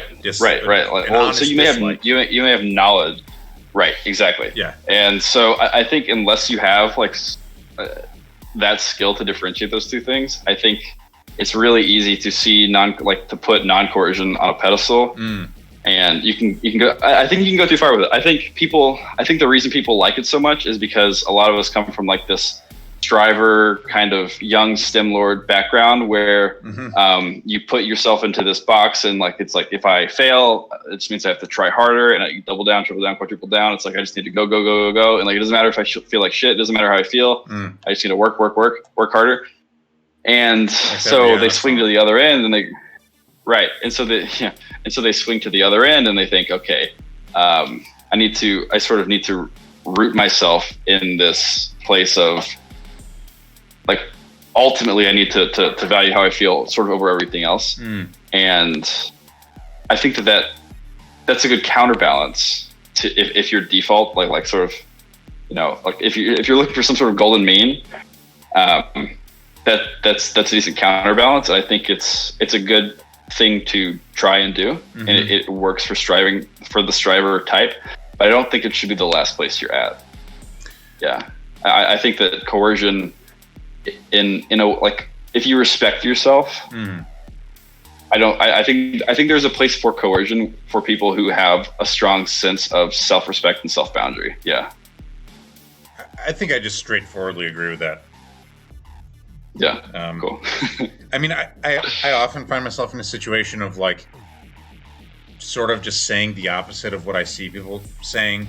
Not always because it's like, I try to not be dishonest, but it's like not always because it's like my favorite view in the world. It's just because I want there to be more balance. So, and I get why that sort of the whole non-doing thing, or not the non-doing thing. Jesus, that's cool, but it's a different topic. The whole like, I get why that exists because it's a pushback to a real thing. It's a pushback to, actually like people who were just like, totally crazy and, didn't know why. And they were just miserable and they were like maybe successful on paper and they didn't understand, you lose like your senses of meaning and things like that. So like, it's a response to like a real thing. Yeah. But I feel like, I think there is a golden mean ultimately. Yeah. I mean, it's interesting too because it's challenging to like articulate like exactly what the sort of, like you're saying, like what the perspective is that you're giving some kind of criticism to, and like what exactly is the error and what is the solution or whatever. Right. But a different way that I've sometimes thought about putting it is something like, people will be say self-kindness, except for what about the part of you that thinks you're a piece of shit? Are you going to be kind to that? And they're like, no. Well, don't hate yourself. You're like, well, part of me really does. And so I think the good ones actually will say like the good ones will. We'll say like, actually, you do love the part that hates you as well. Yeah. Yeah. The good ones will. Yeah. That's true. Yeah, that's absolutely true. Interesting. I mean, I'm inclined to just as a matter of like, doing shit. Like, I honestly, like, I will just say, like, I do respect, like, sticking with veganism, sticking with, lifting enough to, like, get some results, like, sticking with, like, you mentioned you have, like, meditation habit, and, like, the other diet side, which is, you could be vegan and just be stuffing your face with, like, cookies all the time, vegan cookies or some shit like that. But actually, there's a different thing. I do that too, to be clear. Yeah, but if you get in balance, it works, right? So absolutely, I do respect that, and it's cool shit. Make friends with the part of you that thinks you're a piece of shit. That's absolutely right. That guy's he's spunky. Okay, wait. Let me get back to these questions and make sure to get a few of them. So, what's the most fun you've had under $10? It's from Sean Mambo. Well, I feel like once you're looking at things under $10, so okay, does he mean like what's the coolest thing that I bought under $10? Because like I feel like the most fun I've had probably didn't cost me anything, except maybe gas or something, right? Yeah, I think that would pass his answer if it was free. I guess. But I don't know. Is the spirit of it to include free things, or just like very cheap expenditures where the expenditure was essential to the fun? Well, I'm gonna assume I'm gonna say it's the previous because I can't think of an answer. That works. That works. And just say probably some sort of hike or some sort. I really value the ability to unplug I don't do it enough. I don't think any of us do it enough, but because it does feel scary, and it feels like almost like it will be painful. And then when you do it, it's actually just totally pleasant and wonderful. So yeah, just like the idea of driving to some dune or some mountain or some swamp or whatever, and just like leaving your phone in the car and just going and like walking around for a couple hours. Yeah. Dude, I think we might have passed our destination. Cool. You know why? Is because Go us. The reason is because I will show you on Firefox. We just went to this Monclova International, which appears to be in Mexico. Yeah. So we made it to Mexico. Cool. So we got to go north and a little bit west. So I'm going to turn this around. Okay. We're going to go back. So you would say you are hike-pilled, Tripp? Are you a nature appreciator? I'm a nature appreciator. Well, I'm an appreciator of the ability to get out of the algorithmic feedback loops that we find ourselves in all the time. Yeah.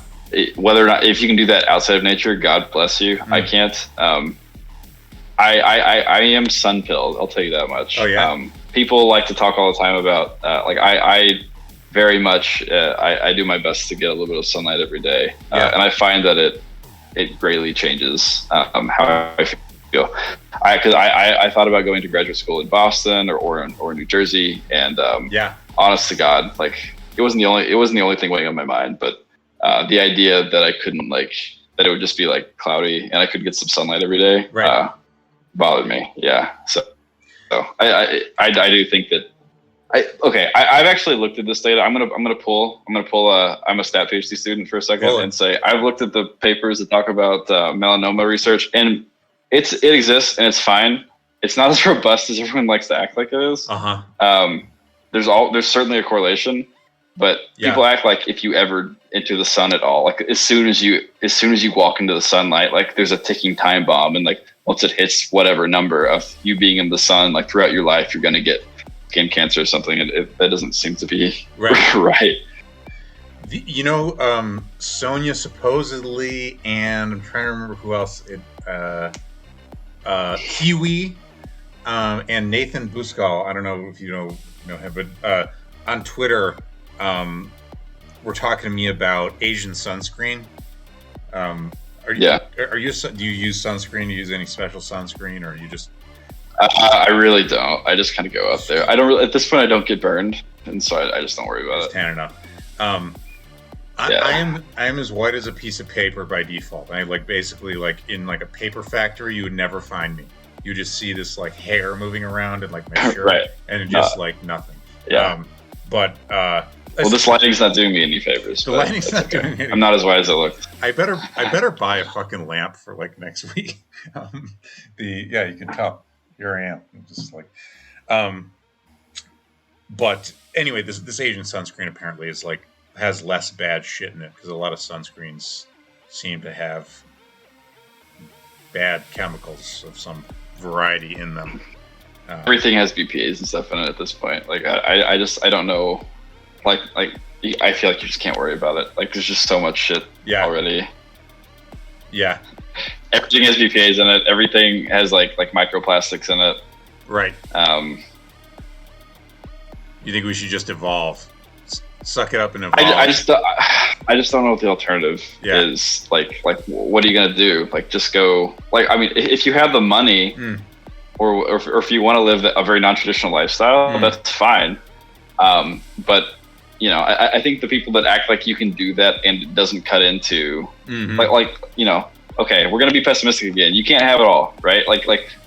Life is long. It's not that long. You don't get to be a world-class expert in something and also homestead and also avoid all BPA's and microplastics and also cultivate a following. You just can't. There's just not enough time. And even if there was enough time, you wouldn't do it anyways. And that being conditioning on that, you just kind of have to pick your poison, right? Yeah, that makes sense. And some people do, right? I mean, some people are I used to date a girl who would not use a microwave and did not use any non-stick pans. It was cast iron, everything. So it's you want to reheat some food. It's cast iron, light up the pan. You can. You know, people do choose that instead of maybe the other shit, but it does take some investment in researching all that. Yeah, I'm not saying don't worry about your health. I'm saying like, you know, worry about the main, like worry about the big things, and because I have an intuition that there's just like anything, like this stuff is going to be a power law, and like 80% of the benefits you're going to get are going to come from, you know, 20% of the things you could actually do. Right.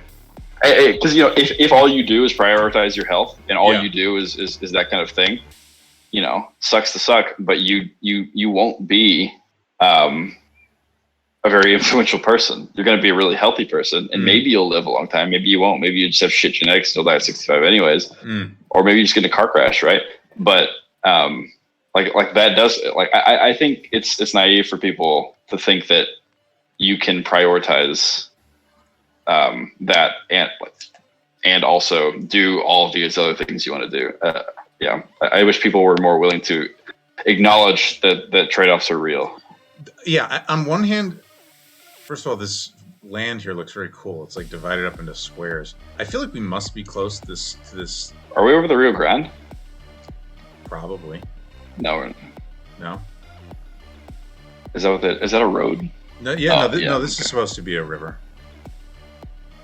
Is that the Rio Grande? Cool. You're the one who's texting here. I'm just flying up. I haven't walked the entire Rio Grande. You mean you're Texan and you cannot geographically map the entire topographical state? Nah, not quite. Pretty close, but not quite. Yeah.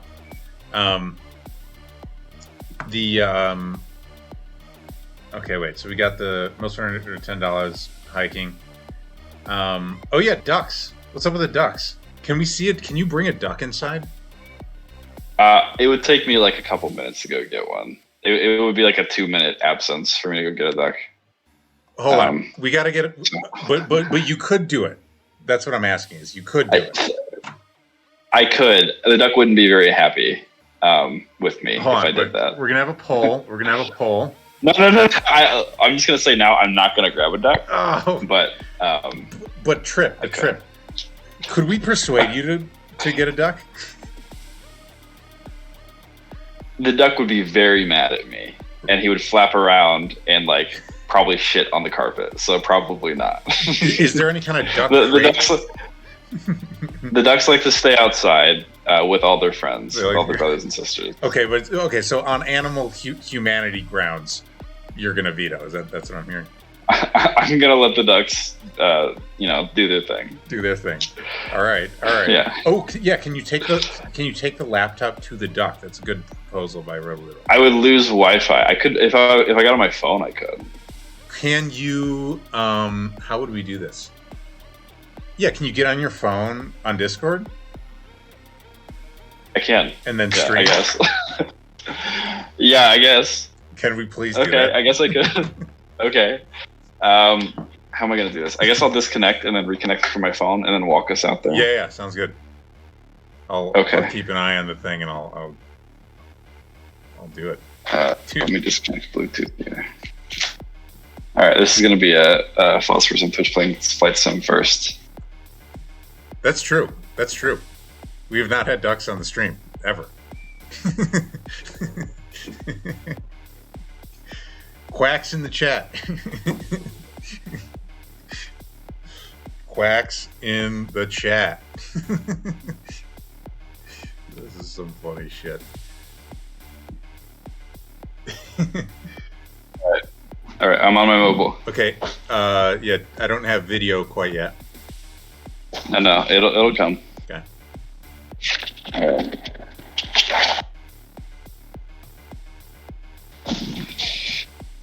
I have to get into the house here. It's like maybe a 60-second walk to the. Yeah. No worries.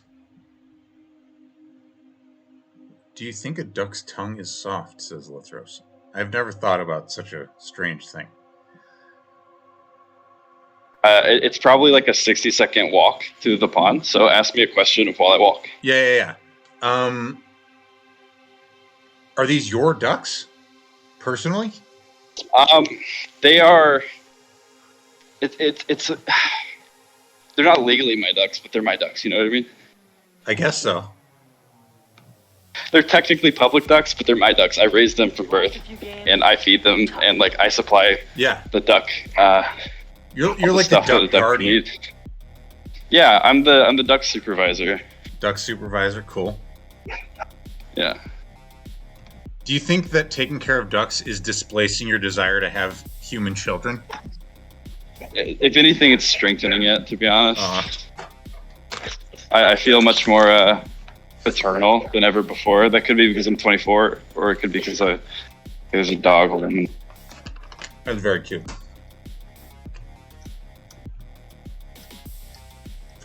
I wasn't saying you were cute. I'm just saying that is cute.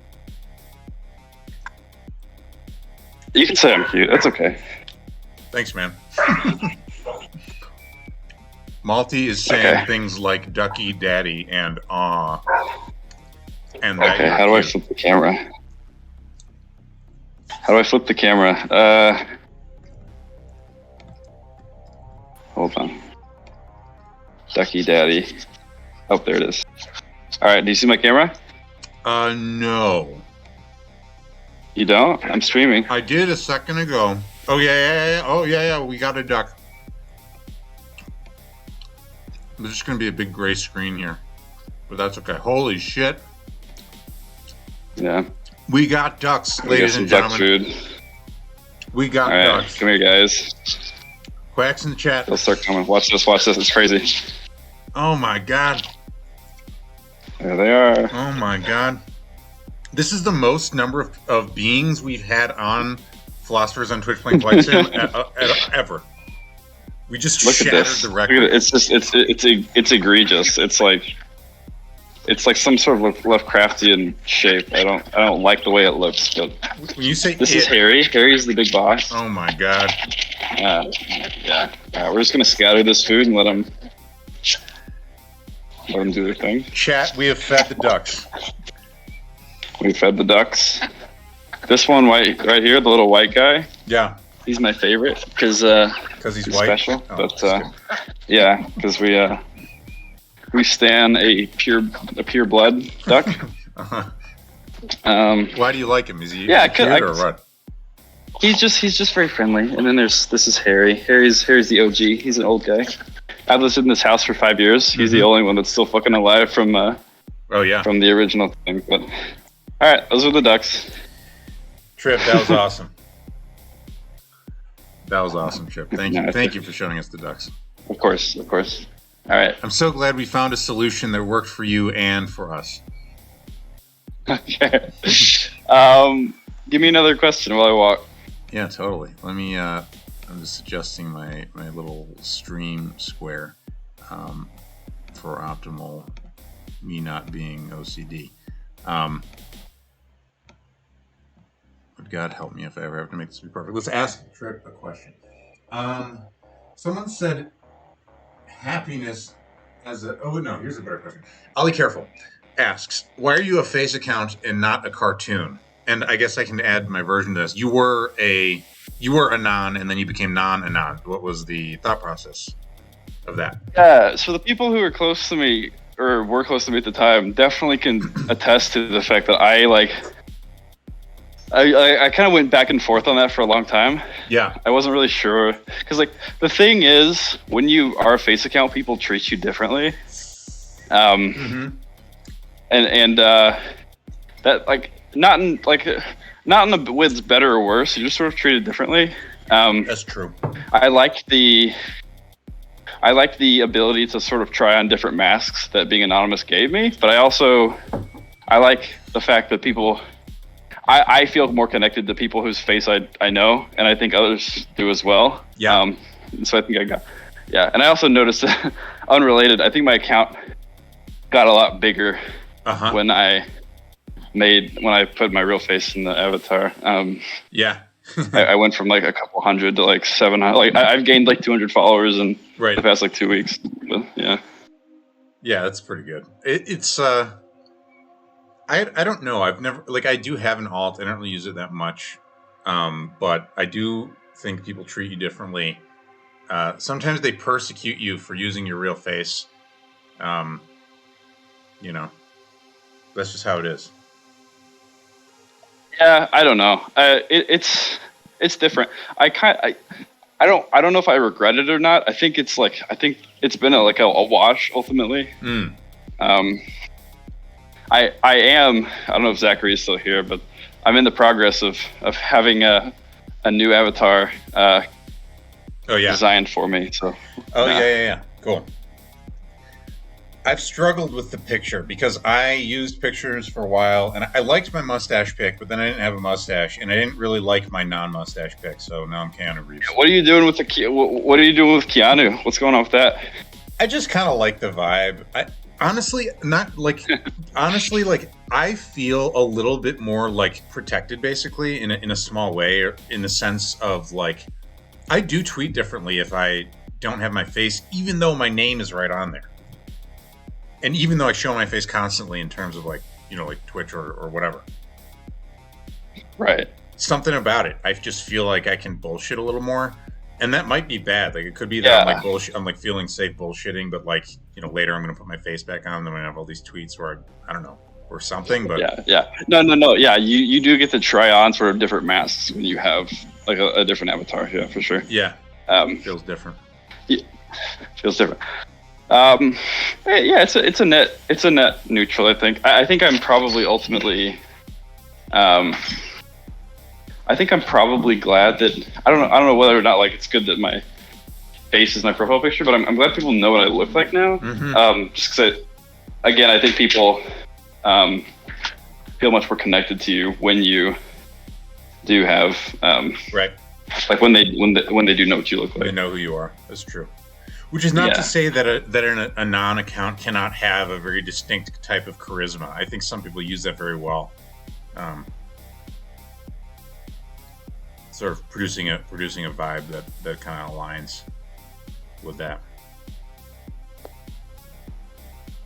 You're blurry, Kurz, says Riddle Duo. Well, that's unfortunate.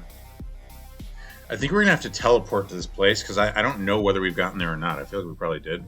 Let me unblur myself by simply opening up my Logitech settings.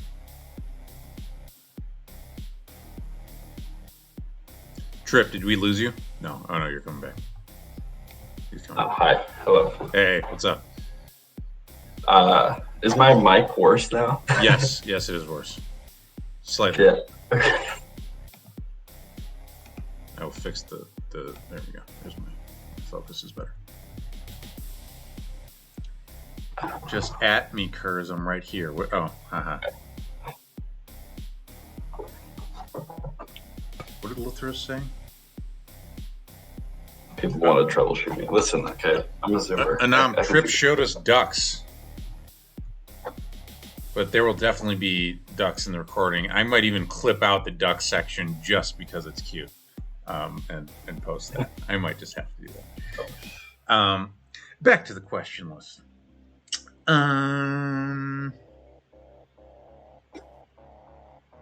Ask him to correct the record on Kanye albums. What does this mean? Zachary was posting some nonsense about the best Kanye albums. Oh, let's talk about it. Okay. First off. But your mic is worse, by the way. Shit. Hold on.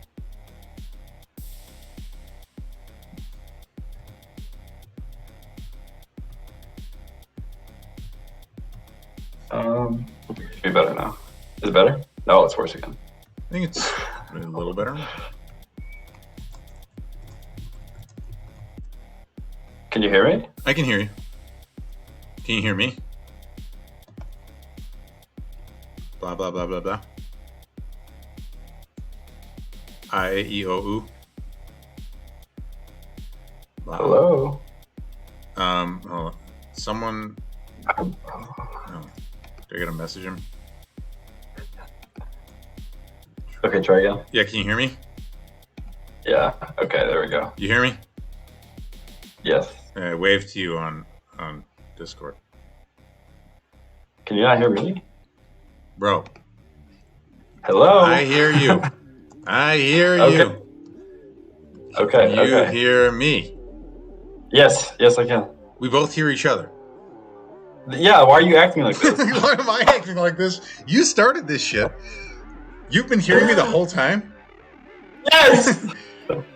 I thought you couldn't hear me so firmly that you synced with me and came to agree that we could not hear each other. All right, we're good. I'm going to go to Big Bend National Park. 29. I'm going to post this in the chat so that I can see it, so that I can type it in. Hello, history courses. Welcome. Now I'm going to teleport to this place. Teleport window. This thing always is a little screwy, but we're going to just try. So, pardon me while I type in numbers. 29.2498 by 103.2502. Go. Real boomer hours. And somehow it's night now, which is not a good sign. We gotta give it a second to load. Turn off sleep. Okay, college dropout and play registration of the best.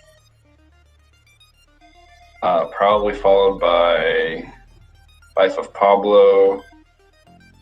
Hold on, I need the pictures. Let me see Zachary's chat, because he was saying some nonsense. All right, I just teleported to the place, by the way. Does this look like Texas to you? Oh, yeah. I think we're There. there. That's the Rio Grande right there, yeah. Oh, yeah, cool. Yeah, okay.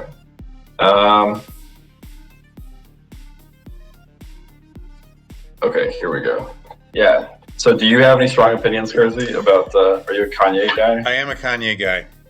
I feel like every like white guy is a Kanye guy. Okay. Some more than others. He said some more than others. Dropout. Sure. He said college dropout and late registration were three out of 5, which is. I think unfortunately, I think I might agree with him. Hold on. No, they're the best. What's your top? What's your number one? College dropout. College dropout. I think my number one is.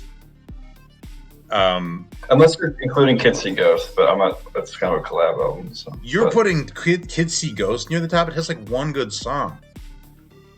All the songs are bangers. Every song it slaps from front to back. What am I hearing right now? Okay, yeah, we disagree about this. Okay, yeah, Riddle's right that Italian is people of color. So, and I'm Jewish, so I'm basically not white. The Dark Twisted Fantasy is probably my number one. Second, this is a uncommon. What's the one with the purple cover? Is it Graduation? That's 808s. No, not 808s. The purple cover with the bear launching into space. Oh, yeah, Graduation. I think Graduation might be my second, and my third is either Yeezus or, unpopularly, Jesus is King. I actually like a lot. Jesus is King is definitely the worst, and it's not good. Well, okay, it's Jesus is King or Cruel Summer. Cruel Summer is also quite bad. I don't even think I know what is Cruel Summer. It's the Jay-Z one. Oh yeah. We're gonna do Cruel Summer, then Yeezus. I didn't like Yeezus that much. Yeezus is awesome, man. If you don't like Yeezus, do you even like Kanye? Yeah, I like Kanye a lot. Just not Yeezus. Yeezus is overrated and bad. Soren, I'm giving you homework, which is to listen to the entire Kanye West discography without stopping. Don't do that. Dude, but Yeezus, okay, why don't you like Yeezus? Yeezus is just so fucking powerful. Yeah, if you just want to listen to Wolves or Blood on the Leaves a million times, I guess, and ignore the rest of the garbage, but... Hold on, let me look at what's on Yeezus songs. Dude, I Am a God. Black Skinhead is good. New Slaves is good. I think On site's not bad. On site's not bad. Yeah, it's not. I think I want it to be on my top 3 because I know people who love it more than anything, but it's actually not my top 3. I do like it. It was only recently that I actually listened to the Jay-Z one end to end, and I liked it. But it's not quite as, I wouldn't say it's as like iconic. Basically, there's not as many individual songs where I'm like, that's the best shit ever. Soren, listen to the entire Kanye West discography. End to end without stopping. Bro, you haven't even heard it. Motherfucker. Okay, so yes. Can I ask you a question? Yeah, oh totally. Yeah. What are you well, first off, have you recovered from the indoctrination of the Rome house? Of the Rome compound? I feel like we're just getting started, to be honest. Oh, okay. What's the plan, Chrissy? What's the what? What's the plan? Are you open to being Texas pilled? To being Texas pilled. So my plan right now. You mean like what? When you say what's the plan? In what sense are you asking? Well, I get the feeling that you're like adrift. Like somehow you're in Utah. Yeah. I don't think you were in Utah. I don't think you will be in Utah. That's kind of the vibe I'm getting. Yeah. Well, I was at home for a year because of COVID, and I had been in San Francisco, and I didn't want to spend a fuckload on rent while not being able to do anything in a cool city, basically. So, and that was great. I was going to, reconnect with my parents and a bunch of shit. And then, also living at home for a year was like a lot. So I just wanted to get out. And so then I was just in Reno, and then I did a week in SF just to chill. And then I am now in Utah, and I may go to Austin, in part because I'm trying to figure out where to live next. So as far as being Texas pilled, people talk about Austin as like poppin' new city, and like I don't have almost anything tying me down anywhere. So I'm like, I don't know, go to a place. So the plan is right now. You may have seen that I make all these videos, and the talk show is part of the plan because the talk show is a media experiment. And I also have a newsletter that was a previous iteration of the plan. And I'm sort of just churning through these different media related plans. And the current plan may be to start a video production company of some type and bootstrap that to among other things, real income to feel good about living in a place. Like I could live in a place and just be like spending savings, but to really feel good about it, I want to be like taking in, solid income from what I'm working on. Right now it looks like that's some kind of media video stuff. Fuck yeah. Yeah, absolutely. No, I don't know where the best place is to do that, but in terms of just like quality of life, like it is hard to beat Texas, unfortunately. I've been here. Yeah. But I think I was just fortunate in that regard. I actually do think it's probably one of the better places in the country to be right now. Yeah. You said what? You said you're biased because you've been there? Well, yeah, I've been here most of my life. But the thing is, people go places and they get sick of them too. It's fun. Yeah. Like San Francisco, people love to talk about how they got to leave San Francisco. You know what I mean? Yeah. So. People aren't leaving Austin yet. Right. Maybe in a decade when they did, but. Right. And you said you're moving to Houston. Can I ask from where? Yeah. So I actually, funnily enough, small world. You've talked to Zachary on this podcast. Yep. We went to the same undergraduate institution. Oh shit. So cool. I did my undergrad there. Yeah. I did a master's in New Jersey. Yeah. But I didn't travel because of COVID. So I did my master's basically online. So I never went to Jersey. So I'm still currently in the same town. Cool. Actually, Zachary and I, we played pool like a couple nights ago. Yeah. And was that your guys' first time meeting, or have you known each other? We met before. Yeah. But you've met before. But we didn't know each other in person. We actually met on Twitter, and then we were like, hey, you know. Right. Okay. That's what I was asking. It was like a Twitter meeting. Right. In a way. Right. Yeah. Cool. Yeah. And this guy's saying that we aren't getting anywhere with our community building. He played pool in his hometown.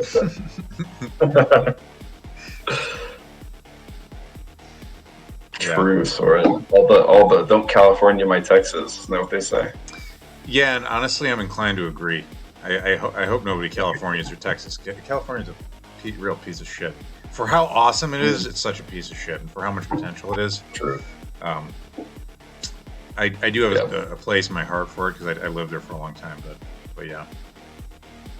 Mongols be like, ugh, Baghdad has gone to shit. That is fucking funny.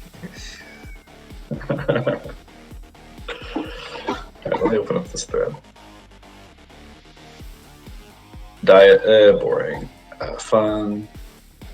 Good question. Strength training. All these questions are about, like, what do you eat and what do you live? It's boring. Boring. It is boring. Kanye. Oh, apparently I'm a himbo now. I didn't realize that. Right. They're calling you stupid, Tripp. I am kind of stupid, so that's fair. Uh-huh. Riddle called me hot, and I'm the only one who she called hot to their face. So I'm going to take that as a win. Now, when you say apparently somehow she became like the gatekeeper of hotness. I don't know how that happened. Yeah. Riddle Doodle told. I think I would have to go look back at the record, but I think I got a has potential, but I don't know if it was a polite. It has potential. Yeah. I mean, I received it as a is hot because that's just how I understood it, but it might have been a has potential. Yeah. Sure. Doodle says, "Have you seen me? That's how." Unreal. She's just pumping her tires. Yeah. How's chat doing? How y'all doing? And does anyone want to get in audio to ask a question? Live studio audience. Live studio audience. Hello, top coats.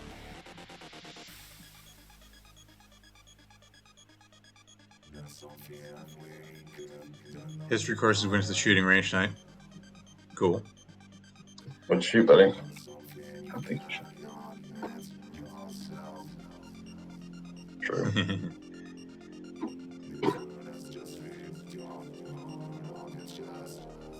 Well, Riddle Doodle's very rule abiding, and I think she would definitely be polite just because I'm the host. She sort of has that personality. Very just obedient. Ruger Mini 14. Those are like. Oh, those are like those 223s or whatever. Yeah, I don't know about that. What kind of gun is that? To a non-gun person. It's a to a video game like a gun person, rifle. I should say. What? It's like a small semi-automatic rifle. Yeah. Sweet. Ranch rifle. Ranch rifle. To the coyotes, whatever. Yeah, that's something that I've had to grapple with. Okay, here's one of my bugbears is that I come from like I'm from Texas, but I'm not just from like Austin or whatever. I'm from like Saturday Night Lights, like small town, backwater, a lot of meth, not a lot of opportunities. Yeah, I had an accident most of my life. I've suppressed it. You had a what? I had an accident most of my life that I've suppressed. Oh yeah. Yeah. It comes out when I talk to people, like at the gun range. Like you gotta put it on because they give you a little bit more leeway if you sound like them, and they don't get in your fucking way, Uh-huh. But if I look like a nerd and I talk like a nerd, they'll be like, oh, like, is this guy gonna is he gonna shoot himself or something, right? But yeah. Anyway, So you know when to put it on. But I've noticed something like, so I come from rural America in like a real way, and I've noticed like, because I'm like urban passing, I guess. I don't know if that's the right word. Sure. But it's like people really, like, when they think they're in safe company, they like I have witnessed a serious, like a surprising amount of disdain for the South and for Southerners. Yeah, I believe that. Like people are just really not afraid of being of making like really awful, horrible stereotypes about people. Yeah. What kind of context have you like? Has that come out? Well, people will just talk like about how they're surprised, like they'll act surprised about Southerners being able to use decent diction, or even like just being educated, or like clean, like really weird shit, you know? Right. Like I do kind of feel like some people in New York think that I don't know, I think some people literally think that everyone just like rides horses or something. And the funny thing is, like, I came about as close to that as possible, and like, you know, like there was nothing in my town. We had a spur museum and we had a rodeo, and we had like 5,000 people, right? Right. Like if you wanted to do something besides watch a football game, is you walked around the street with your friends and you look for beer bottles to break. There's just nothing to do. Yeah. And so coming from that background, it's like I don't see how people like. I guess people don't understand, I think, how like a lot of America is really built on the backs of these people who live in these small towns, and who like, you know, drive trucks and grow crops and you know, run prisons and like do these jobs that urbanites I guess forget need to be done. Yeah. And they don't get a lot of respect for it, which I think is, and I don't know if it's like a political thing and people just like to demonize like blue tribe or red tribe or whatever. Yeah. But man, I've noticed, and it's common to talk about the other way around, like, oh, they're like, they hate those damn liberals. But I think it's just vitriolic this way, you know. I totally believe that. I 100% believe that. Do you sort of, I don't know. I mean, I feel like when people actually meet, when like, you know, you're sort of like coastal elite type, you know, person or whatever meets people from the South, a lot of times I feel like they would get along. I don't know if it was in the right context. I feel like a lot of it just. Well, so there are people from the South, and then there's like, so you could like being like living in Austin or Houston or something is different from living in like Nacogdoches or you know, like Stephenville or something like that, like a smaller town, right? Where like and I honestly don't think they would get along. I think their lived experiences are just far too different. Okay. Yeah. But you know, and that's fine. Yeah. I just it's crazy to me that there's so much vitriol. Yeah. In that direction. Well, because it's always talked about in the other way, but no one talks about how, man, people fucking hate Southerners. I wonder how back for urban disdain for peasants, the rural underclass goes. What's up, Johnny? I mean, I think my belief is that in the American context, like I agree with how history courses put it, you know, last respectable prejudice. Like, I think there are other respectable prejudices, but yeah, at least this one is sort of very overlooked as a type of prejudice, you know? And I think it goes literally, like, causally goes back to the Civil War. I think it's like a hangover from counter Southern ideology and propaganda. Like I mean, right? And so even that affiliation still hangs on. It's like, you know, sort of the idea of like the yokels or like the whatever. And yeah, I don't know. what kind of have you been thinking about it, or like has anything in particular like? Well, it's just like yeah.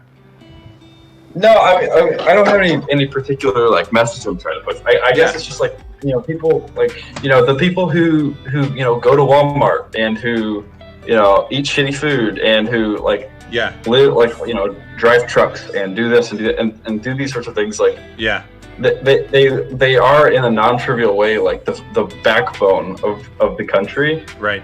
And I don't think that is recognized by most people.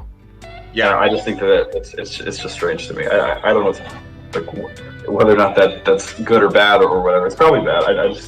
It's unusual to me that it's so disconnected like that. Yeah.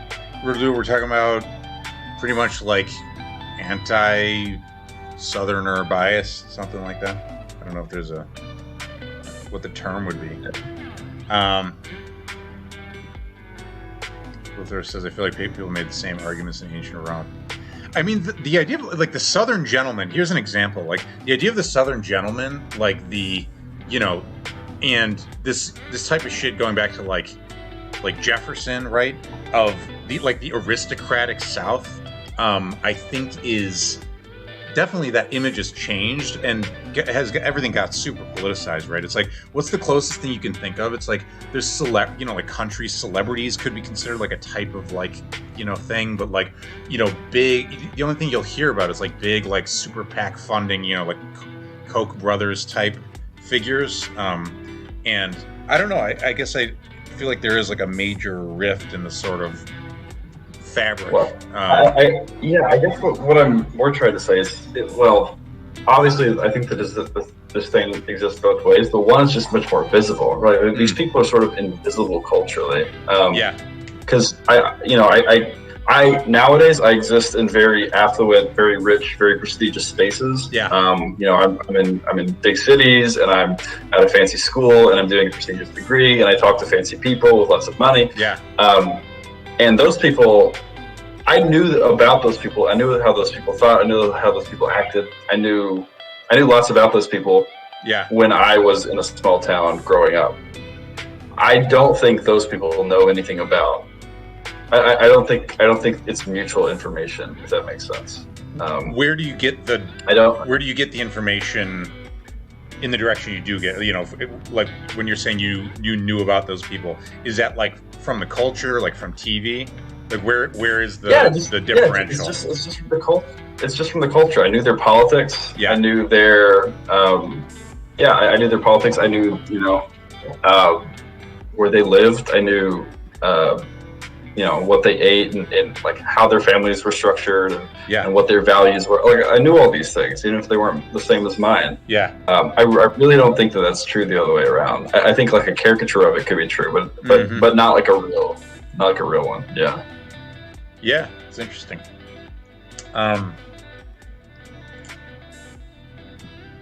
Yeah, I mean, I've wanted to do like a true travel the South trip. This is one thing on my bucket list for sure. And all the different things the South can be. All the million different things that are there.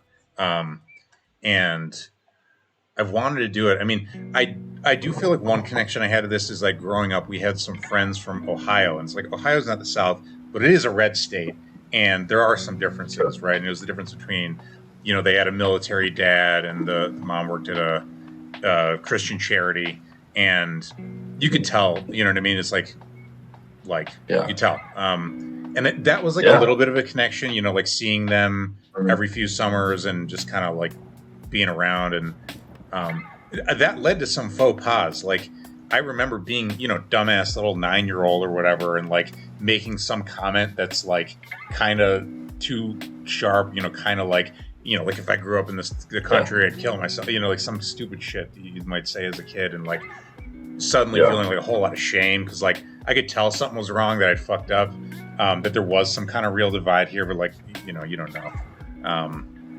But yeah, I don't know. I guess it's kind of my connection to it growing up. And then, absolutely. yeah, and then in college, I sort of met a mix of different types of people, but I don't know how many Southerners I knew. I mean, again, I went to school in St. Louis. Maybe Southerner is just not the right term at that point. It was more like there was some red state connection, but it's a different sort of thing. Riddle, I can't make him work on his abs. He's already too advanced. I don't know how to help him. There you go, Riddle Doodle. But that implies, Riddle Doodle, that you are even more advanced because you did know how to help me. Yeah, absolutely. Have you seen her abs? They're insane. Tripp, are you going to give us an on-screen abs? Absolutely not. Under no circumstances. No circumstances. Listen, I'm bulking now. Okay, I took that photo, and as soon as I put my phone down, I started to eat, 2,800 calories a day. Okay. You just pushed your face into an ice cream or whatever. Exactly right. Doodle, get on chat. You want to get in chat? Yeah. Riddle Doodle, didn't you just wake up? Isn't it Tuesday? Don't you have shit to do? Yeah, I'm supposed to be at work or something. Fuck no, I want to see abs. I don't have any abs for you. They're all gone. He's bulking. Yeah. The man's bulking. I work for myself, losers. Well, that's great. Riddle Doodle, we're very happy for you.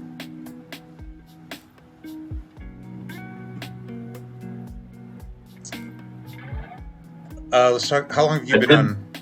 Or were you gonna say something? How long have I been on Twitter? Yeah, I was curious, sort of like what's the origin story? Yeah, that's kind of the question. I honestly don't know how I found this. I probably got on Twitter sometime like April 2019, May. Yeah. May 2019, something like that. Yeah. And I honestly, don't remember how I found this little hub. I knew QC years ago. Yeah. I knew him on Math Tech Exchange. We had spoken. Yeah. He was a little bit more advanced than me at the time on math, so I would learn some stuff from him. Totally. I didn't actually know until recently how ridiculously prolific he is on that. He was. Yeah. Yeah. We'll just do it at that. But I knew him. I honestly don't know who my in was. I assume it was him because I had a previous connection, but I'm not totally sure, to be honest. Yeah. But next thing I knew, I definitely knew about it before COVID because I was in the trenches with people being like, "What the fuck is going on?" Right? Like back in January, I looked it up. January 1st is when I bought, or so not January 1st. Jesus, January 31st is when I ordered masks from Amazon. I guess there's a stats angle from the sort of epidemiology. Was that the idea? Oh, dude, don't even get me started. I have lost so much respect for professional epidemiologists over the past 18 months. Yeah. Just absolutely, bordering on just unethical behavior. Yeah. Not to get too technical, but people who don't understand risk and that really should, that kind of thing. But yeah. I was beating that drum for a long time, and then the vaccine thing. That's a whole thing.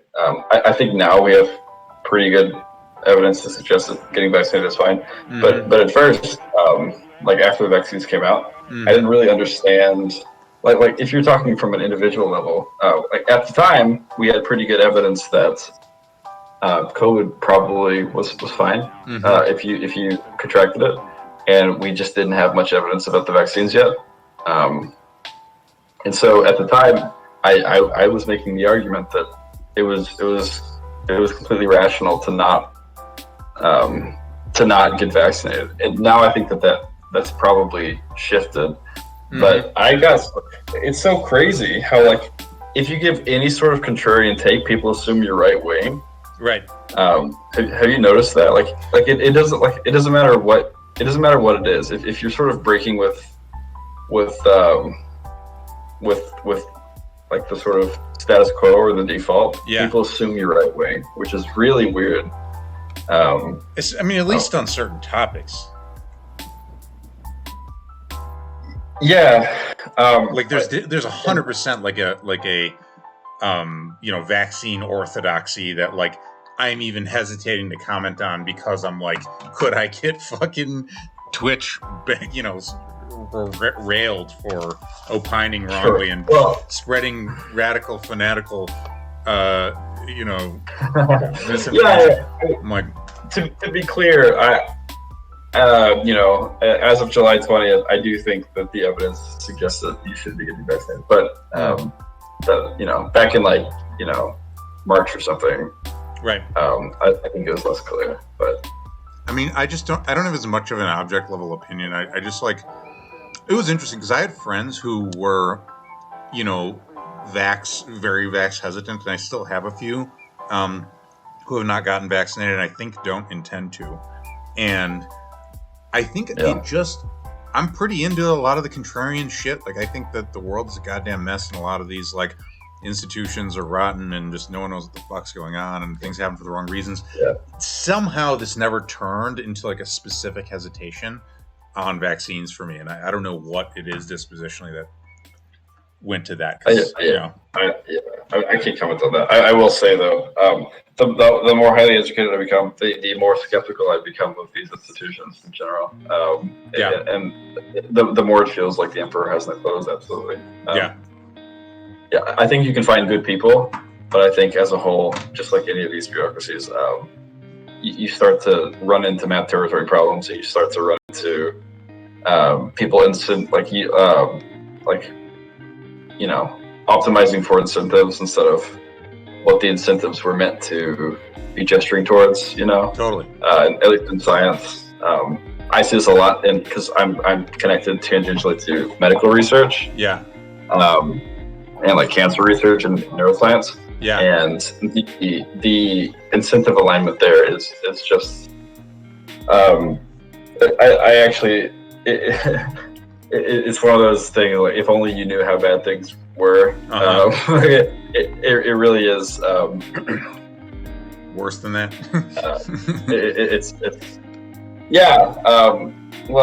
People's egos are sort of more important than like, potentially life-saving research, but and there's just nothing you can do about it because they're the ones with the power. That is why I sort of want to get a PhD, even though I'm sort of bearish on people on formal education as a whole, specifically because the sorts of levers of power that I'm interested in accessing are really hard to get if you don't have institutional credentials. Yeah. And so it's less about like learning any specific thing. It's more about signaling the right things to convince the right people to give me the power that I want. What do you want to do? If you have a exactly, getting a PhD to own libs is exactly right. So what I do is there's what I research and there's what I want to do. A lot of my research is geared towards biostatistics, specifically. The details don't matter. It's related to biostatistics. It's related to cancer research and neuroscience research. So developing methods in those veins. I'm a megalomaniac. Okay, that's true, probably. But. You want to make super people. You're a transhumanist. Well, maybe. But outside of that, I also I think that there are, in the CDC or something like that, there are positions that have a lot of leverage that even from like an effective altruist or like lens, if you want to think of it that way, that if I could get access to, I think I could make better decisions than are being made, or at least set up the infrastructure so that it couldn't be abused in the way that it is. But in order to do that, you have to play the game. You have to, because unfortunately, it's just the case that medical doctors, even if what they're doing isn't that complicated, won't listen to your opinion if you don't have a PhD. And so it's really just it's one of many boxes that I intend to tick in order to sort of play by the system as much as I can. Yeah. Well, it's one of those things where it's very expensive to get the credential, but it's not like the credential doesn't do anything for you if you're doing this sort of thing that it's useful for. Well, it's expensive in the opportunity cost. I'm not paying for anything. Like I get paid. That's what I mean. I mean, like broadly expensive in some sense. You know, You know, time and etc. But I just will live to be, 120. But for most people, it takes a lot of time. Yeah, that's true. And so you're thinking something like public health would be cool to work on. It just seems like so I was never big into the rational scene. I actually came from EA spaces, like effective altruism and things like that. Yeah. So it's sort of tangential. They're connected, but sort of non-overlapping, or they're overlapping, but not identical. Yeah. And so I still harbor a lot of that mentality, and I think I've really internalized a lot of that sort of altruistic way of being into what I see as like important for my life path. And so in that aspect, I do think the skills that I have are sort of uniquely they put me in a unique position to work on public health issues that in ways that I think just not to get into the details, but I think the way the way epidemiology is as a discipline right now is it's just fundamentally broken. Yeah. And I would like to be a voice, and there are more voices nowadays. There's this professor speaking out, but it's that kind of arguing for more reasonable ways of doing things. Yeah. Totally. I mean, I think the world needs it. For sure.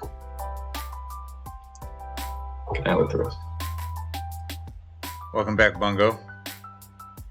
Dog walker, I believe. What was I right about, Caroline? I don't even know what I was talking about. Are you going into academia? After the PhD, it's sort of, again, I don't have my heart set on any one particular thing. Right now, I'm just trying to give myself as much leverage as possible. And then just sort of see where the chips fall. I sort of trust myself to be able to make that decision when it comes. I think being a professor is like one way to do it. I think it's not the easiest way to do it. I think professors have less leverage than people think. And I also think there's a lot of pressure to become kind of a midwit when you're a professor.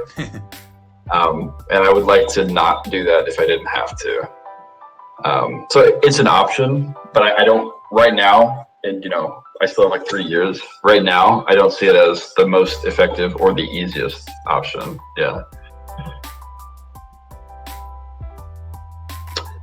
Is medical academia as much of a nightmare as other fields? It depends. What do you mean by a nightmare? I mean, they're all kind of a nightmare. So I'm not.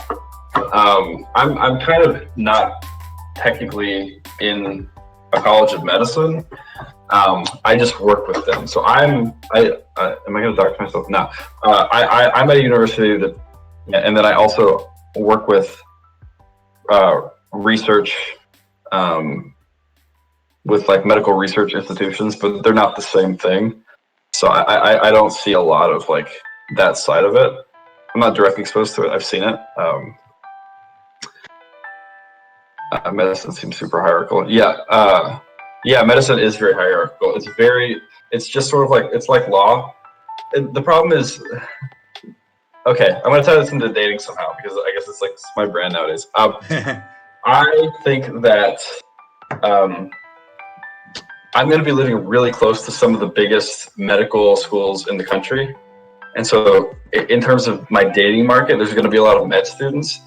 I really don't like med. Like most med students are they're kind of, I don't want to use the word midwit, but like The problem is it's a weird incentive structure because you end up like you have this highly legible, highly prestigious, highly paid job, and what that ends up doing is you end up selecting for people who look for like very legible things and then don't question them again. So you end up with the people who are walking resumes who said they wanted to be a doctor when they were in 8th grade and they never thought about it again. And so you're just selecting for a type of non-critical kind of game optimizing personality, which I don't think is great for the type of person I would want to date. And I also don't think it's great for the type of people who should be running institutions, but that's the type of people who end up in medical school, you know. So you're against date. You don't want to date a midwit. Yeah. I would prefer to date a bottom-wit personally. A bottom-wit? Yeah. Is that the term? I know top-wit. I guess it implies that. I don't know. I just yeah, exactly, Daniel. It's the exact same thing as lawsuits. They suffer from the same incentive structures. That's the problem. Is that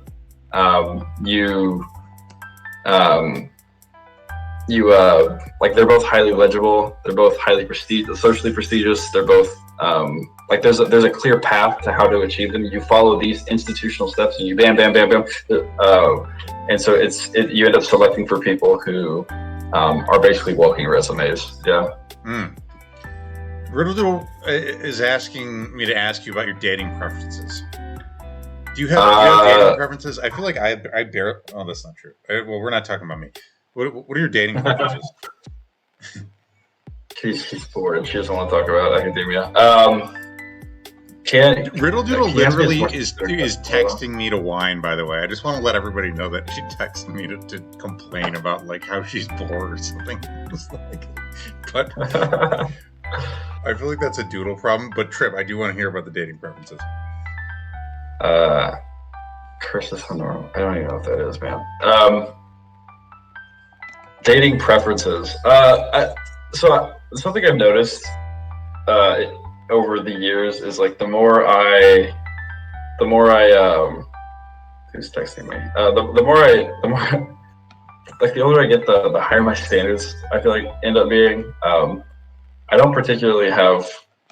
So okay, in terms of looks, like I feel like there's a minimum that someone has to be, but like after like anyone who's been in a long-term relationship can attest, I think, to the fact that like once you've known someone for a little while, you don't even see them as like a certain level of attractiveness. You just see them, you know. You're not really thinking about that. So looks, I don't know. Looks, I've never been super motivated by looks, which I guess is like a thing a lot of men say, but isn't actually true. But I kind of feel like it is true for me. I don't know. You're not like other girls. Yeah, maybe I'm just not neurotypical. What can I say? Yeah. But like, no, I definitely am. Are you a sapiosexual? Yeah, that's me. I'm a sapiosexual. I mean, so not to say I can't date overweight girls. I've had the opportunity. I've had like girls that I just like really click with. They're really funny. They're really whatever. We just get along really well. But man, if you're overweight, I can't get. I don't have the heart. But I don't feel like that's. Listen, you're gonna get me in trouble. I'm gonna start giving opinions that like people don't need to know.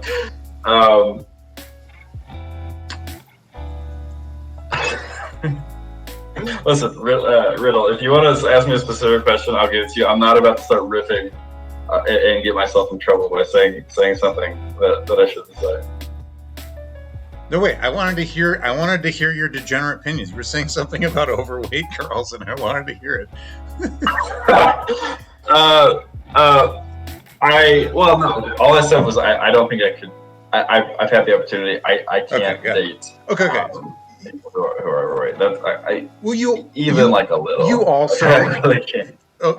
You also are. You happen to be a frighteningly, or at least you were before your bulk, quite shredded, and you value fitness. I feel like it's like legit to say that you value fitness. You know, and But I don't even get. The thing is, like, I don't even care if they're fit. I just don't want them to be fat. They can be super thin. I'm trying to give like, you an weak out and here, put it on dog. this.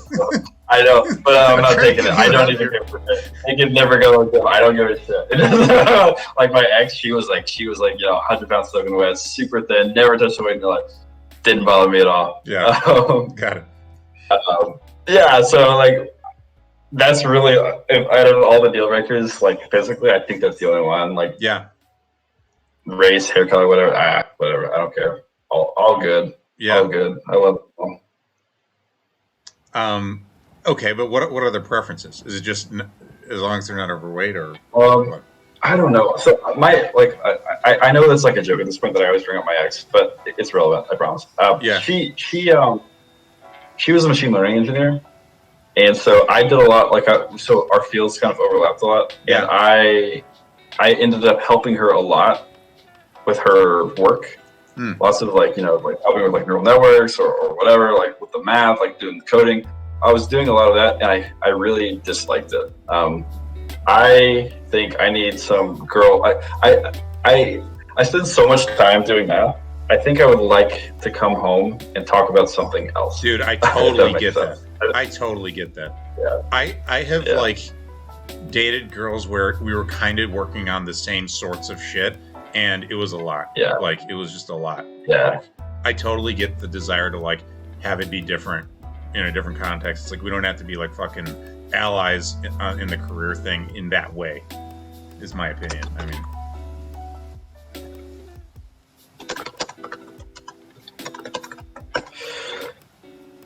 in fact, I think it's kind of like a net negative. Yeah, like I just need like a philosophy girl, or like even like if you can get a good one, they're rare. But like a girl, like a med student, that's fine. It's just someone who doesn't do math or physics or statistics or something. bottom wit medical student. GM. Yeah, exactly.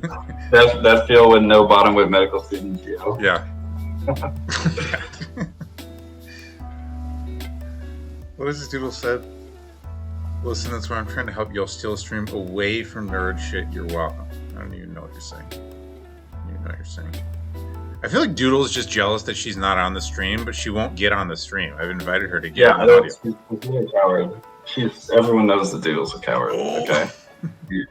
She's many a time she has said that she wants to talk to someone, and she disappears right when she has the opportunity.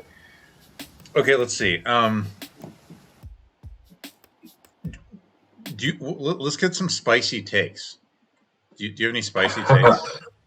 Oh, you can't just say, Tripp, give me opinions that people will get mad about. You have to coax them out of me. Well, it doesn't. Give me a domain in which I might be able to coax one out of you. So that is a pretty bad question, admittedly. I mean, the problem is most of my most contrarian opinions are very much in the academic domain. Okay. It's the only one I feel qualified to talk about. So it'll be some shit I don't understand, basically. Well, it'll just be more of me shitting on the libs, honestly. But we've done enough of that, I think. Okay, here's a quick one, and I really hate to bring it up, but what did you think about the whole QC thing? Okay, I think. Look, I'm the enlightened centrist here. I think that it's both the case that he didn't do anything explicitly wrong. I think it was. I think it's a mistake to think that. I think it's a mistake to be surprised that something like that happened. I think it's a mistake to think that just because some spaces exist where you're allowed to be open and candid, doesn't mean that all. I think some people in this around here take that extra step and think all spaces should be that way. I think that's probably wrong. I don't think he did anything wrong. I think he handled it pretty well. That being said, I did laugh very hard at all the jokes. Yeah. So. Yeah. Okay, so I guess you mentioned before that you are not maximally in favor of the total openness stuff or the No, okay, listen, are we gonna do drama? So okay, let's talk about the horny group chat for a second. Oh shit! Oh shit! I That's kind of related. Okay. All right, man. Let's go. Let's go. Listen, okay? Listen. If you need that for you, that's fine. Okay. Yeah. I think it's weird when people think that something Give some is wrong. context. Give some context without us being disrespectful to any individuals. Yeah. You know, Well, in no general, disrespect is meant. this No is disrespect. pro-social, Not fun drama. Yes. Yes, no disrespect is meant at all. Yeah. And this is geared also to like the cozy thing and the things we talked about before. There are certain spaces on this court of Twitter, whatever you want to call it, where people are very pro-social, they're very uplifting, they're very kind, and that leads. It's a very uplifting. It's a big hug box, right? And I think that kind of thing is fine, and I don't think there's anything wrong with that existing. Mm-hmm. I think the problem comes when people take the next step and say that this is how things ought to be in all spaces. I think that there is there's a social value to not being some things not being acceptable to talk about. I think that there's value in not everything being fun all the time. I remember from Riddle's podcast, she's in here. Yeah. She was talking. She said not everyone's hot. If everyone's hot, no one's hot. And so I agree with that. Not just the hot thing, but if everyone's always hug boxing you, it's hard to tell who actually fucking likes you. Yes, I that's why. So this is a problem I had was that apparently people think I'm attractive, and I kind of have come to accept that on Twitter. Yeah, no, but I'm glad that I know you've probably struggled with that acceptance, but now you're willing to carry the burden of accepting it. But yeah, go on. Well, no, I mean it. Well, this is exactly my problem. Is I come from a background where I never really engaged in that way, so I never really thought about how I was viewed by other people. I didn't really know whether or not I was attractive. Totally, no, that's legit. But it's legit. Yeah, but when people will tell me, "Hey, Tripp, you're hot," and it's yeah, but you think everyone is hot, right? So am I really? I don't know. And so what you do when you do that, in these spaces, those sort of things are devalued. It's not that devalued, they just don't mean what they originally it's meant. Inflation. It's compliment inflation. It's the market is flooded with compliments and nice things to say about each other and approval, and then you're what does this mean now? Right, yeah. And so in the same way, with the cozy thing, or with the horny group chat or whatever it's called. Yeah. It's these. I have no problem with these spaces. I think they serve a role if people want to be in them and they find it fun. Yeah. But I think the problem comes when people want to make that the default, or the only way to do things. I think the broader the space is, probably the more conservative it should be by default. And you can have these things, but you can't really work backwards, right? You can't have people being more buttoned up in the DMs than you do outwardly. Does that make any sense? You're saying in a more private, the more sort of private or protected or something the space, the more open it can be. Is that right? Yeah, well, I think, not so much open, but I mean, kind of this love boxy, kind of cozy way of doing things. I think if you make that the default, if you make that all of Twitter, all of whatever, how the main discourse should be this way, it feels very much to me like you're losing information. You don't know what the fuck is going on. And so when you start to talk to people privately, it's I don't know how any of you actually feel about me, because we're all playing this. It's K-Fab. I don't you know what I mean? Well, part of it personally is I have criticisms of and yeah, there is a difference in my personal book. The cozies and the hornies are different. Their crimes are different. But no, they're the same. They're the same crime. Well, we'll have different experiences. But my actual kind of meta is that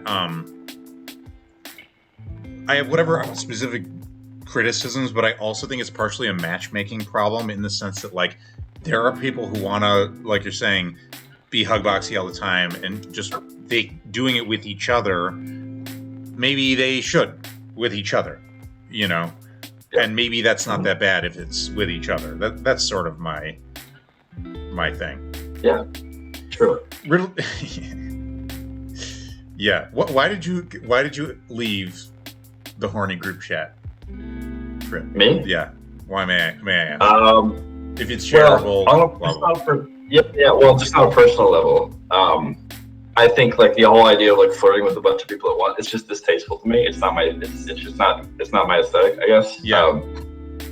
I don't like if I want to flirt with someone, I want to like actually flirt with them. I don't like this like fake kind of like performative flirting. That's just not for me. I don't feel like I need that. And so because of that, I was like, listen, I'm gonna find the cuties. All right, we're gonna find the cuties and we're gonna dip. Okay, we're gonna need to stay in here and look at all the. We're gonna find the cuties and we're gonna dip. Hell yeah. You're making me want to stand the horny group chat now because if we just sit here hating on it, I'm gonna feel like a dick. No hate. No Why are you saying damn? So it's not for me. A lot of people like, as far as I understand it, really got and I guess are still getting a lot of value from that interaction. You know what I mean? That's why I'm saying it's a matchmaking problem. Like I had a lot of fun in it for like a day and a half, right? And then, you know, yeah, me too. I think I just dispositionally, I don't know what this comes from. You know, I sometimes feel like I'm going to be called like prude or repressed or whatever, but it's like, I want to like, when I'm flirting, I'm flirting. When I'm not. It's like weird for me to be like flirting with the gas station attendant and like fucking like flirting with the men and flirting with the women. I'm not even into men, but it's just like kind of what we do here. And like, everyone's kind of gay now and like, you know, I don't know. Like it's, yes, no, exactly. Like you said, like when you're flirting, when you're not. It just feels kind of like, it's just performative. Yeah, I don't know, and it's like I don't need this. Yeah. All right, that was a good traipse through Dramaland. It is fun to talk about. Though. It's too much fun. That's the problem. It's meatless. There's no content to it. What are you booing, Griddle Doodle?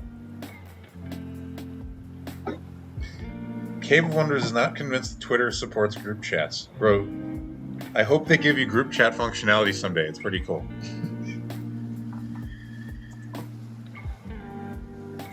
What do you want to know about it? It's Big Bend. It's the mountains.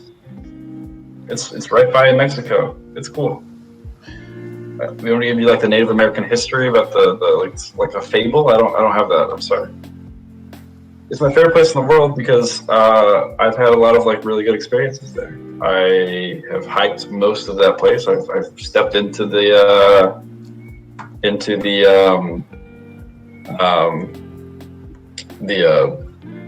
river. I've hiked to the top of the Chisos Mountains and to several other mountains.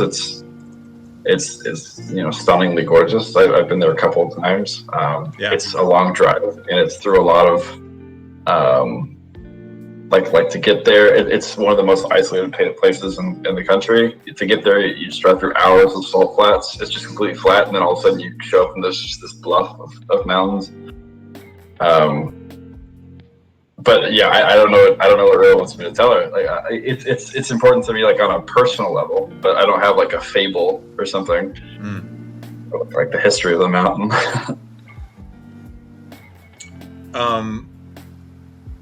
Yeah, I don't know. What kind of animals are there? I mean, there's panthers and there's mountain lions. What do you want to call them? There's panthers in Texas? Yeah, of course. What do you mean? Like a black panther? No, they're not. So mountain lions and panthers are the same thing. That's just a different name. What is it? There's mountain lions.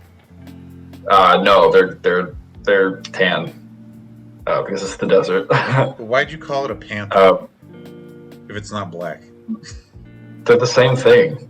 Panthers, cougars, mountain lions. They're literally they're the same animal.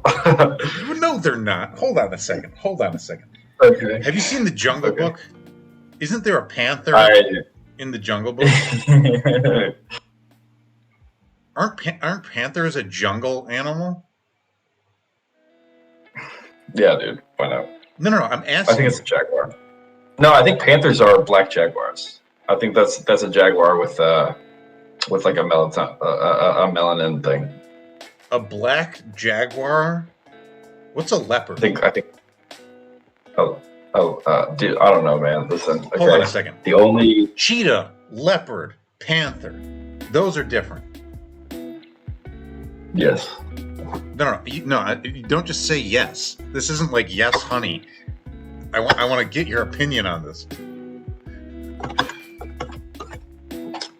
I want to suss this out. Leopards are in Africa mainly. Why do I have an image in my head of a black cat called a panther? Mountain lions, pumas, and cougars are all the same. Okay, and then a panther. Okay, I said panther. Panthers are different. I should have said pumas. Okay, thank you. My mistake. No, it's all good. We're good. But panthers are black. Is that right? I don't know. They're not just like these are not black. These are not black. All right. I have calmed down. Panthera the Okay, I was wrong. Get your animal facts from the Jungle Book. That's true. All right, real quick, because we have a few minutes left, I'm going to take this plane really, really high up in the air. Okay. Uh-oh. How do I do that? There we go. We're going to go real high up in the air. Tripp. Yes, sir. Is there anything else that you want to set the record straight on while we have you on the show? Anything else you want to touch on, ask me about, ask audience about? Also, audience, if you have more questions or praise for Tripp and his ducks, put that shit in the chat. And I don't know if you guys want to blast him with questions, maybe you can go through. But yeah, Tripp, if there's anything else you wanted to touch on? Nothing in particular. I will say, what the hell are you doing on that plane? We're using slew mode. This is where we transcend the bounds of physics and just go up. Right. I'll say this. I'm currently at a big shift in. I'm sort of going through a big change in my life. Right, I'm moving and I'm doing like different things for work. And so I'm wondering, like, a big brand for my Twitter for the longest time was like, I got broken up with, and I'm sad, and I'm pretty much like, I think I've consumed that like samskara now. I think I'm over it. Oh yeah. And like, I feel like there's a hole in my brand on Twitter, and I don't know what it needs to be filled with. I don't think people like are gonna want like me like stat posting. Right. But I don't know, like, I'm not sure what I should be talking about. I have lots of different things to say, but I don't feel like I don't know what Twitter as a medium should be used for me at this point. I mean, what are you into? I feel like the generator is just like post about what you're into. Yeah. I don't know. It's interesting. Interesting. What do these people think? Sad to hot pipeline. Hello, Tim. Duckman begins.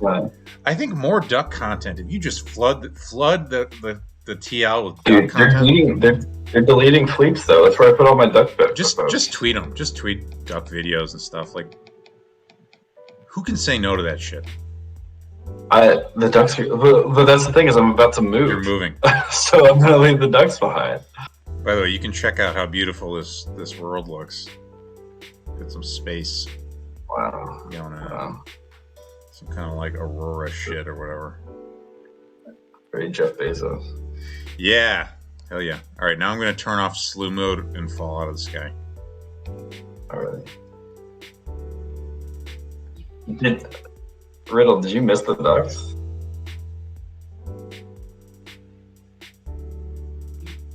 Just be there. Caroline and Vogel are being very, very kind. Tweet about dating. I mean, I don't know. Listen, okay, by the way, just so we have one, I'm not going to tweet about dating. Okay, that's the same kind of degenerate shit that not degenerate. Okay, that word's loaded. That's the same kind of shit that we talked about earlier. It's like this weird fake thing. I don't want to do that. Yeah. Lifting. I don't know. Lifting, grad school, dating. Oh, okay. Here's what I'll say about dating. Okay, I have an open invitation. Okay, if any cuties want to move to Houston, I'm not fucking moving. Okay, I'm going to be in Houston for the next 4 years. All right, hit me up. And also to all my boys out there and girls, listen. I've had the standing thing. If you introduce me to the person I end up dating for a year, all right, there's a bounty. Okay. Yeah. $1,000 bounty. Okay. How much? That's been posted. $1,000 grand. Okay. $1 grand. If you introduce me to someone and I end up dating them for a year or more, that's $1 grand. Okay. Tripp, could someone date you? Could someone recommend themselves date you for a year? No. And take their $1 grand? No. Policy does not apply to the people I'm dating, unfortunately. Well, why but not? I will say, I'm sure they'll get more than $1 grand in other things. But why shouldn't they also get $1 grand? Because it's a classic problem of incentive alignment, Kersey. Well, but nobody's going to date you for a year just for $1 grand. That's very much a waste. That would be such a stupid. I'm not going to get. Yeah, but now, like, once we've been dating, though. What if they just also want $1 grand? Well, too bad. Then they got to go date someone else. They got to date someone else. Damn.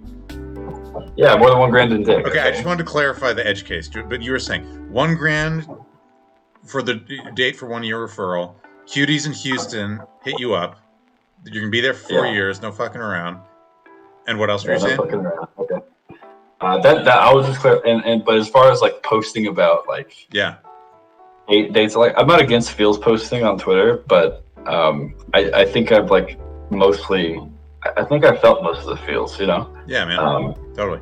And I don't really want to be talking about dating. Well, that's not a problem I'm having. Right. Maybe it'll get to that point where it is, but right now, that's not the move. That's not the brand.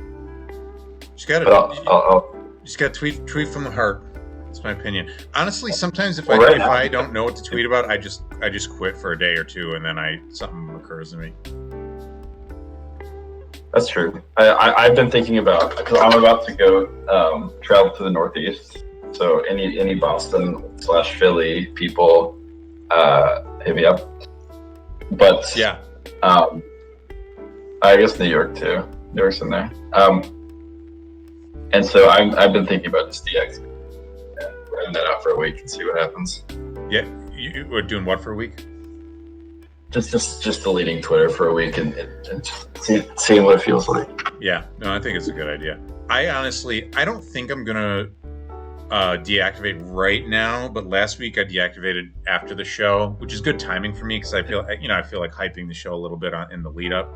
Yeah. So afterwards, kind of like is a nice time, but maybe a day or two. Like I'm liking the once a week deactivate for like at least 24 hours. I'm kind of enjoying that. Yeah. That idea. Yeah, like take a day off, 24. Yeah.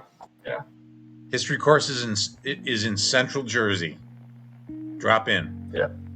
Yeah, we'll see. The plan isn't set in stone yet, but I should be somewhere up there. History courses. Now I'll let you know if I'm around. Great. All right, Tripp. Any final thoughts? No, man. Just I'm glad I got to bribe you into letting me on. It's been a good time. Yeah. What was the bribe again? We're not going to share that with the public. Oh, we're not going to share that. But you do owe me something, is what I'm hearing. Absolutely. Okay, cool. All right, dude. Thank you for coming on. This was super fun. Chat, we fucking love you guys. The bribe is slander. Oh yeah, 1K? Yo, 1K to get on the show. I'll just say I'm not immediately averse to the idea. Funding makes the wheels turn. All right. If you're ever in Texas, I'll buy you a beer, even if it's not. Dude, hell yeah. Will you drive? Can we travel to each other easily enough? Or Texas is fucking huge, right? It's huge. Listen, okay. I've driven like 15 hours in a day. Okay, it's like a 2.5 hour drive. Not a problem for me. Dude, I can do that in my sleep. Dude, no worries. All right, if I'm nearing your state, I'll definitely hit you up. All right, everybody. Absolutely. Have a good one and good night, Tripp. Right.